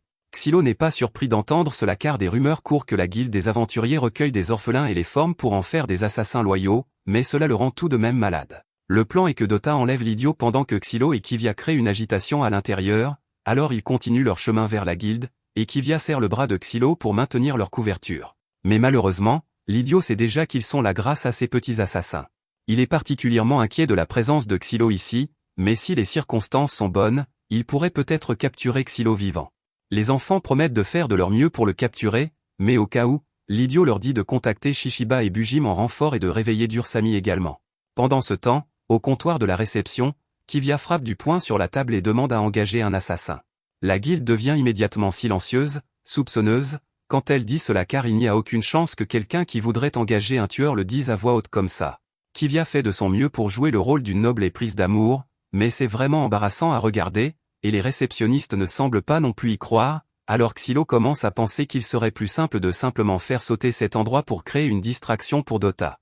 Cependant, avant qu'il ne puisse faire cela, Franchi et deux de ses gardes du corps se présentent, et elle est apparemment bien connue ici, alors elle se porte garante pour Xylo et Kivia et les fait venir dans une salle privée avec elle. Franchi était apparemment sous couverture ici depuis un moment en tant qu'aventurière car elle essayait aussi d'approcher l'idiot, mais l'arrivée de Xylo et Kivia a ruiné tout son plan alors qu'elle était sur le point de gagner la confiance de l'idiot. En fait, pendant qu'il parle, l'idiot est probablement en train de faire préparer ses subordonnés pour les éliminer, et Franchi a tout à fait raison car les troupes de l'idiot ont littéralement une mitrailleuse pointée sur la salle. L'une des petites filles frappe alors à la porte comme appât pour les attirer, mais Xylo sait déjà exactement ce qui se passe, alors il prépare ses armes, et alors que les mitrailleuses tirent, ils se jettent tous au sol. Après quelques secondes de tir, Kivia tranche la main du tireur, et quant aux enfants, ils sont peut-être des tueurs entraînés, mais ce ne sont encore que des enfants, alors Franchi en frappe un au visage. Xylo envoie un uppercut à un autre, et les gardes du corps de Franchi font tomber une porte sur le dernier. Les enfants sont tous encore en vie, grièvement blessés, mais vivants. Cependant, on ne peut pas en dire autant du tireur, car Xylo lui lance négligemment une dague explosive, et elle fait un trou à travers le bâtiment, révélant beaucoup plus de personnes en dessous. Et puisqu'il ne sert plus à rien d'essayer d'être discret, Xylo suggère qu'il devrait simplement éliminer autant de ces assassins que possible. L'idiot est choqué par la tournure des événements, car il ne pensait pas qu'il serait aussi agressif. Erier lui suggère de battre en retraite par le passage souterrain, mais il dit qu'il sera plus facile de se faufiler dans tout ce chaos, alors il demande à Erier d'appeler toutes les forces dont il dispose actuellement. Shishiba a apparemment engagé le groupe Ironwell, il devrait donc être un ajout redoutable à leur force, mais il doute qu'ils arrivent à temps, alors il se prépare au pire. Il veut envoyer tous les aventuriers disponibles contre l'agresseur, et bien qu'il ne voulait pas tuer celui qui est lié à une déesse, les choses étant ce qu'elles sont, il n'a d'autre choix que de faire tuer Xylo. Entre-temps, il ordonne à Erier de rester à ses côtés, alors elle promet de faire tout ce qui est en son pouvoir pour protéger l'idiot, même si cela doit lui coûter la vie, et l'idiot est heureux de l'entendre, un peu trop heureux, si vous voulez mon avis. Pendant ce temps, à l'extérieur, alors que le combat se répand dans les rues, Kivia déchire sa robe pour une meilleure mobilité et sort son épée pour se battre. L'un des aventuriers charge vers elle, mais elle part facilement son attaque, puis elle se baisse pour viser ses tibias. Elle le frappe ensuite si fort que ses protège-tibias sont brisés, et après qu'il se soit effondré au sol, elle menace de le tuer s'il ne se rend pas. Pendant ce temps, Xylo prend son élan sur l'auvent d'une boutique et saute dans les airs pour avoir une vue d'ensemble du champ de bataille, et depuis le ciel, il aperçoit un tireur d'élite visant droit sur Kivia, alors il l'élimine avec une explosion qui rase le sommet du bâtiment. Cela entraîne la chute de plusieurs tonnes de débris dans les rues en contrebas, et Kivia crie après Xylo pour avoir causé trop de dégâts collatéraux, mais il lui dit qu'il bloque simplement les chemins pour que l'idiot ne puisse pas appeler de renfort. Elle veut discuter avec lui, mais soudainement, elle est attaquée par une bande d'enfants assassins de l'idiot, et ils sont peut-être plus faibles qu'un épéiste normal. Il y en a beaucoup, donc Kivia commence à être submergée. Franchi intervient pour l'aider, et comme tuer carrément les enfants serait un peu trop, elle opte pour la meilleure option suivante et les électrocute avec son sceau sacré de foudre violette avant d'envoyer valser l'enfant. La bataille continue ainsi pendant un certain temps, Alors Franchi demande à Xylo s'il a un plan car ils ne peuvent pas continuer éternellement, mais Xylo dit que le plan est de provoquer un tapage encore plus grand jusqu'à ce que l'idiot soit forcé de se montrer, et pour ce qui est des plans, c'est l'un des pires que Franchi ait jamais entendu. Juste à ce moment-là, un groupe d'aventuriers connus sous le nom de chasseurs se montre, et leur chef déclare fièrement qu'ils sont là pour arrêter Xylo et les autres, mais le groupe a du mal à les prendre au sérieux car ils ressemblent carrément à une bande d'ivrognes idiots. Le chef prend ombrage de cela et ordonne à ses hommes de se mettre en position pour attaquer, alors ils sortent tous leurs bâtons de foudre, et ils sont peut-être idiots, mais il n'y a rien de plus effrayant qu'un idiot avec une arme à feu. Ceci dit, ils ont un terrible visé, donc les tirs vont dans tous les sens, et il s'avère que les blasters qu'ils utilisent ne sont même pas de vrais blasters, ce sont juste des feux d'artifice restants du festival. C'est un peu ennuyeux, mais cela devrait être facile à gérer pour Kivia et Franchi, alors Xylo leur laisse cela et se dirige vers le toit pour reconnaître les lieux. Malheureusement, dès qu'il est dans les airs, il se retrouve face à face avec un mitrailleur qui ouvre immédiatement le feu, alors Xylo est forcé d'effectuer quelques manœuvres aériennes rapides avant de lancer une autre dague explosive qui fait exploser le toit. Xylo saute ensuite au sol, et en descendant, il prend soin d'écraser le chef du groupe d'aventuriers. Les aventuriers sont tous en difficulté dans cette bataille, donc leur défaite est à peu près garantie, mais au moment où tout semblait terminé, Xylo remarque quelque chose de gros se dirigeant vers lui, alors il esquive rapidement alors qu'un démon troll s'écrase au sol. Ils réalisent tous que l'idiot devait garder cette chose comme animal de compagnie, et s'ils doivent maintenant affronter un monstre comme ça, ils pourraient avoir des ennuis. Les aventuriers reprennent tous du poil de la bête et reprennent leur attaque car ils pensent avoir une chance maintenant, mais au moment où ils s'approchaient, Xylo a senti la présence d'une petite déesse familière, et à son grand dam, il découvre que Théorita et les autres sont là. Elle est contrariée que Xylo soit parti en mission sans elle, alors elle prévoit de se joindre à la fête immédiatement, et le chevalier chargé d'empêcher Théorita de découvrir tout cela secoue la tête car il sait qu'il va avoir de gros ennuis à cause de ça. Les aventuriers sont un peu inquiets car ils ne s'attendaient pas à ce que plus de gens se présentent, et Xylo les avertit de se rendre immédiatement car s'ils combattent le reste de son équipe, ils ne seront pas épargnés. Pendant ce temps, l'idiot se dirige vers la sortie de la ville car il sait que Xylo n'a provoqué tout ce tumulte que pour l'attirer, et il ne compte pas tomber dans un appât aussi évident. Alors qu'il se faufile dans les ruelles, King essaie de se présenter aux aventuriers et leur dit calmement de se rendre immédiatement, mais ils refusent tous, alors il abandonne l'idée de les épargner et ouvre une boîte de bombes qu'il a apportée pour en réduire un bon nombre en miettes. Les aventuriers armés d'arbalètes ouvrent le feu sur King, mais Tatsuya intervient et bloque toutes les flèches avant de bondir pour les éliminer. Jaïs se joint ensuite à la mêlée et commence à massacrer autant d'aventuriers qu'il peut en attraper, mais il prend soin d'épargner les chevaux parce qu'au fond, il est toujours un amoureux des animaux. Quant aux trolls, Xylo, Kivia et Franchi essaient toujours de s'en occuper, et le seul qui a assez de puissance de feu pour l'éliminer est Xylo, alors Kivia lui dit qu'elle distraira le monstre pendant qu'il se met en position pour l'achever. Xylo l'entend haut et fort, alors il court chercher Théorita, et elle saute joyeusement dans ses bras car elle est contente que Xylo reconnaisse enfin son utilité au combat.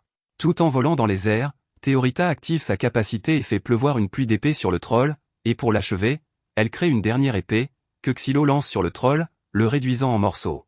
Maintenant que la bataille est terminée, Xylo remercie Théorita pour son aide, mais elle lui dit que ce n'est pas suffisant pour elle. Elle veut recevoir des éloges appropriés de sa part, et comme Xylo s'est beaucoup rapproché d'elle, il lui donne une nouvelle caresse sur la tête en récompense. Tous les aventuriers regardent avec horreur leur atout majeur partir en fumée, et à ce stade, ils n'ont d'autre choix que de se rendre. Pendant ce temps, l'idiot et Erié s'enfuient, cachés dans la foule de citoyens en fuite, mais l'idiot est distrait par la vue de la destruction de tout ce qu'il a travaillé dur à maintenir, et par conséquent, il est séparé d'Erié par la foule. Cette petite distance a été plus que suffisante pour que Dota fonde et place une lame contre le cou de l'idiot, et il s'excuse de faire cela, mais Xylo l'y a pratiquement forcé. Il promet de ne pas blesser l'idiot s'il vient tranquillement, et l'idiot réalise qu'il n'a aucune chance de s'échapper, alors il abandonne, et en quelques instants, Dota l'a emmené. Pendant ce temps, Bujim et Shishiba sont actuellement sur le mur de la ville à observer tout le chaos, et bien qu'ils ne sachent pas exactement ce qui s'est passé, Shishiba pense qu'il est raisonnable de supposer que l'idiot est soit mort, soit capturé après quelque chose comme ça. Le chef du groupe Well est déçu d'entendre cela car il a fait tout ce chemin seulement pour que son employeur soit capturé, et il refuse absolument de travailler sans être payé, alors il dit que cela s'arrête là pour lui. Shishiba ne peut pas lui reprocher de refuser d'y aller, mais elle n'a pas encore été payée non plus, alors elle prévoit de se rendre à la guilde pour récupérer son argent. Elle demande à Bujim ce qu'il compte faire, alors il lui dit qu'il va sauver l'idiot. Elle est surprise d'entendre cela de sa part, mais il dit que c'est la chose polie à faire car il doit beaucoup à l'idiot. Cependant, au moment où il s'apprêtait à partir, il reçoit un message transmis par un moustique démoniaque, et apparemment, il vient de recevoir l'ordre d'abandonner l'idiot. Il se tourne ensuite vers Well et lui demande s'il est prêt à accepter un nouveau travail pour lui. Alors qu'il dit cela, un groupe de démons émerge des ombres, et initialement ils sont hostiles envers Well et Shishiba, mais Bujim leur crie dessus pour être impoli envers ses amis et décapite l'un des démons en punition. Shishiba a toujours pensé qu'il y avait quelque chose de bizarre chez Bujim, mais elle n'aurait jamais deviné que c'était un démon. Bujim ne voit pas où est le problème car il lui a déjà dit qu'il paierait pour leur service, et d'après ce qu'il a appris, cela devrait être une motivation suffisante pour la convaincre. Shishiba hésite peut-être encore, mais Well a déjà pris sa décision, alors il commence à appeler Bujim patron et lui demande ce qu'il doit faire. Bujim explique que ses ordres sont d'effacer toutes les connexions entre lui et l'idiot, ce qui signifie essentiellement qu'il doit tout détruire ici, et Well dit qu'il peut s'en occuper. Bujim s'adresse ensuite à Shishiba et dit qu'il lui doit de lui avoir appris à être un mercenaire, donc il préférerait ne pas la tuer. Elle demande à Bujim s'il est en train de lui dire de se retourner contre l'humanité, et il répond que c'est exactement ce qu'il lui demande. Il a appris de l'idiot que les humains sont plus préoccupés par la protection d'eux-mêmes et de leur famille que par la protection de l'espèce dans son ensemble, donc il est logique qu'elle priorise sa propre sécurité par rapport à la race humaine collective, et Shishiba réalise que Bujim a raison à son sujet, alors elle accepte à contre-cœur. De retour à la guilde, tous les aventuriers restants ont été rassemblés, et leur situation n'est pas aussi mauvaise qu'on pourrait s'y attendre car tout ce que King veut d'eux, c'est qu'ils expient leurs méfaits en le servant, et après la défaite écrasante qu'ils ont subie, les aventuriers ont trop peur pour désobéir. Quant à l'idiot, il a été attaché dans un coin de la pièce, et ils essaient de lui faire cracher le morceau sur qui est derrière toute cette opération. L'idiot affirme qu'il n'a aucune information sur son employeur, mais Xylo n'y croit pas, alors il attrape l'idiot par les cheveux et dit qu'il est prêt à conclure un marché avec lui. En entendant cela, l'idiot cède et dit qu'il est prêt à coopérer s'ils peuvent garantir la sécurité de ses petits frères et sœurs. Xylo suppose qu'il doit parler de ses enfants assassins, et l'idiot explique que ces gars sont les personnes les plus importantes de sa vie, donc tant qu'ils seront épargnés, il est prêt à parler. Xylo accepte le marché, et Kivia s'apprête à lui crier dessus pour avoir fait un marché sans demander la permission d'abord, mais il lui demande si elle préférerait traquer ses enfants et les exécuter un par un devant l'idiot car c'est probablement la seule autre façon de le faire parler. Kivia réalise que Xylo a raison, alors elle le laisse gérer le reste. L'idiot commence à parler et révèle qu'un jour, il a été approché par quelqu'un qui se faisait appeler un coexistor, et il lui a fait une offre pour qu'il les aide. Bien que ce n'était pas vraiment un choix, c'était soit il obéissait au coexistor, soit lui et tous ceux qui lui étaient chers seraient tués sur le champ. Il ajoute que l'homme qu'il a rencontré a dit que son nom était Mahazel Zulkov, mais Kivia ricane et dit que ce n'est pas possible car Mahazel est le nom d'une sainte, mais ensuite elle a une révélation terrifiante. Elle allait dire quelque chose, mais à ce moment-là, la guilde a essuyé des tirs de l'un des tirs d'artillerie de Well, et pendant que tout le monde court se mettre à l'abri, l'idiot parvient à s'échapper par un passage secret. Alors qu'il se ferait un chemin à travers les tunnels, il finit par tomber sur Erié, et il est vraiment heureux de voir qu'elle va toujours bien. Il lui demande où sont les autres enfants, et elle lui dit qu'ils sont tous à proximité, mais au moment où l'idiot a poussé un soupir de soulagement parce que sa famille est toujours en vie, Erié lui transperce la poitrine de sa main. À cet instant, l'idiot réalise que ce n'est pas Erié, et le seigneur démon qui la possède, Spriggan, lui dit qu'il a raison. Il utilise simplement son corps et son cerveau pour le moment, et quand il a dit que les autres enfants étaient à proximité, il n'a jamais dit qu'ils étaient encore en vie. L'idiot sombre dans le désespoir en réalisant que la famille qu'il a travaillé si dur à protéger a été détruite, et un instant plus tard, il est tué à son tour. Spriggan se tourne ensuite vers les autres et leur dit qu'ils doivent accélérer le calendrier de leur plan, donc ils doivent détruire la ville, tuer chaque humain ici, et surtout, s'assurer de tuer Théorita. Bujim n'a pas d'objection au plan, mais il demande s'il peut avoir un peu de temps car il aimerait donner à l'idiot une sépulture convenable puisqu'il le considérait comme un ami. Cependant, on lui dit qu'il n'y a pas de temps pour ça, et qu'il n'a pas le droit de refuser ses ordres car Spriggan est responsable de lui, alors Bujim s'excuse auprès du cadavre de l'idiot et le remercie d'avoir acheté des livres pour lui.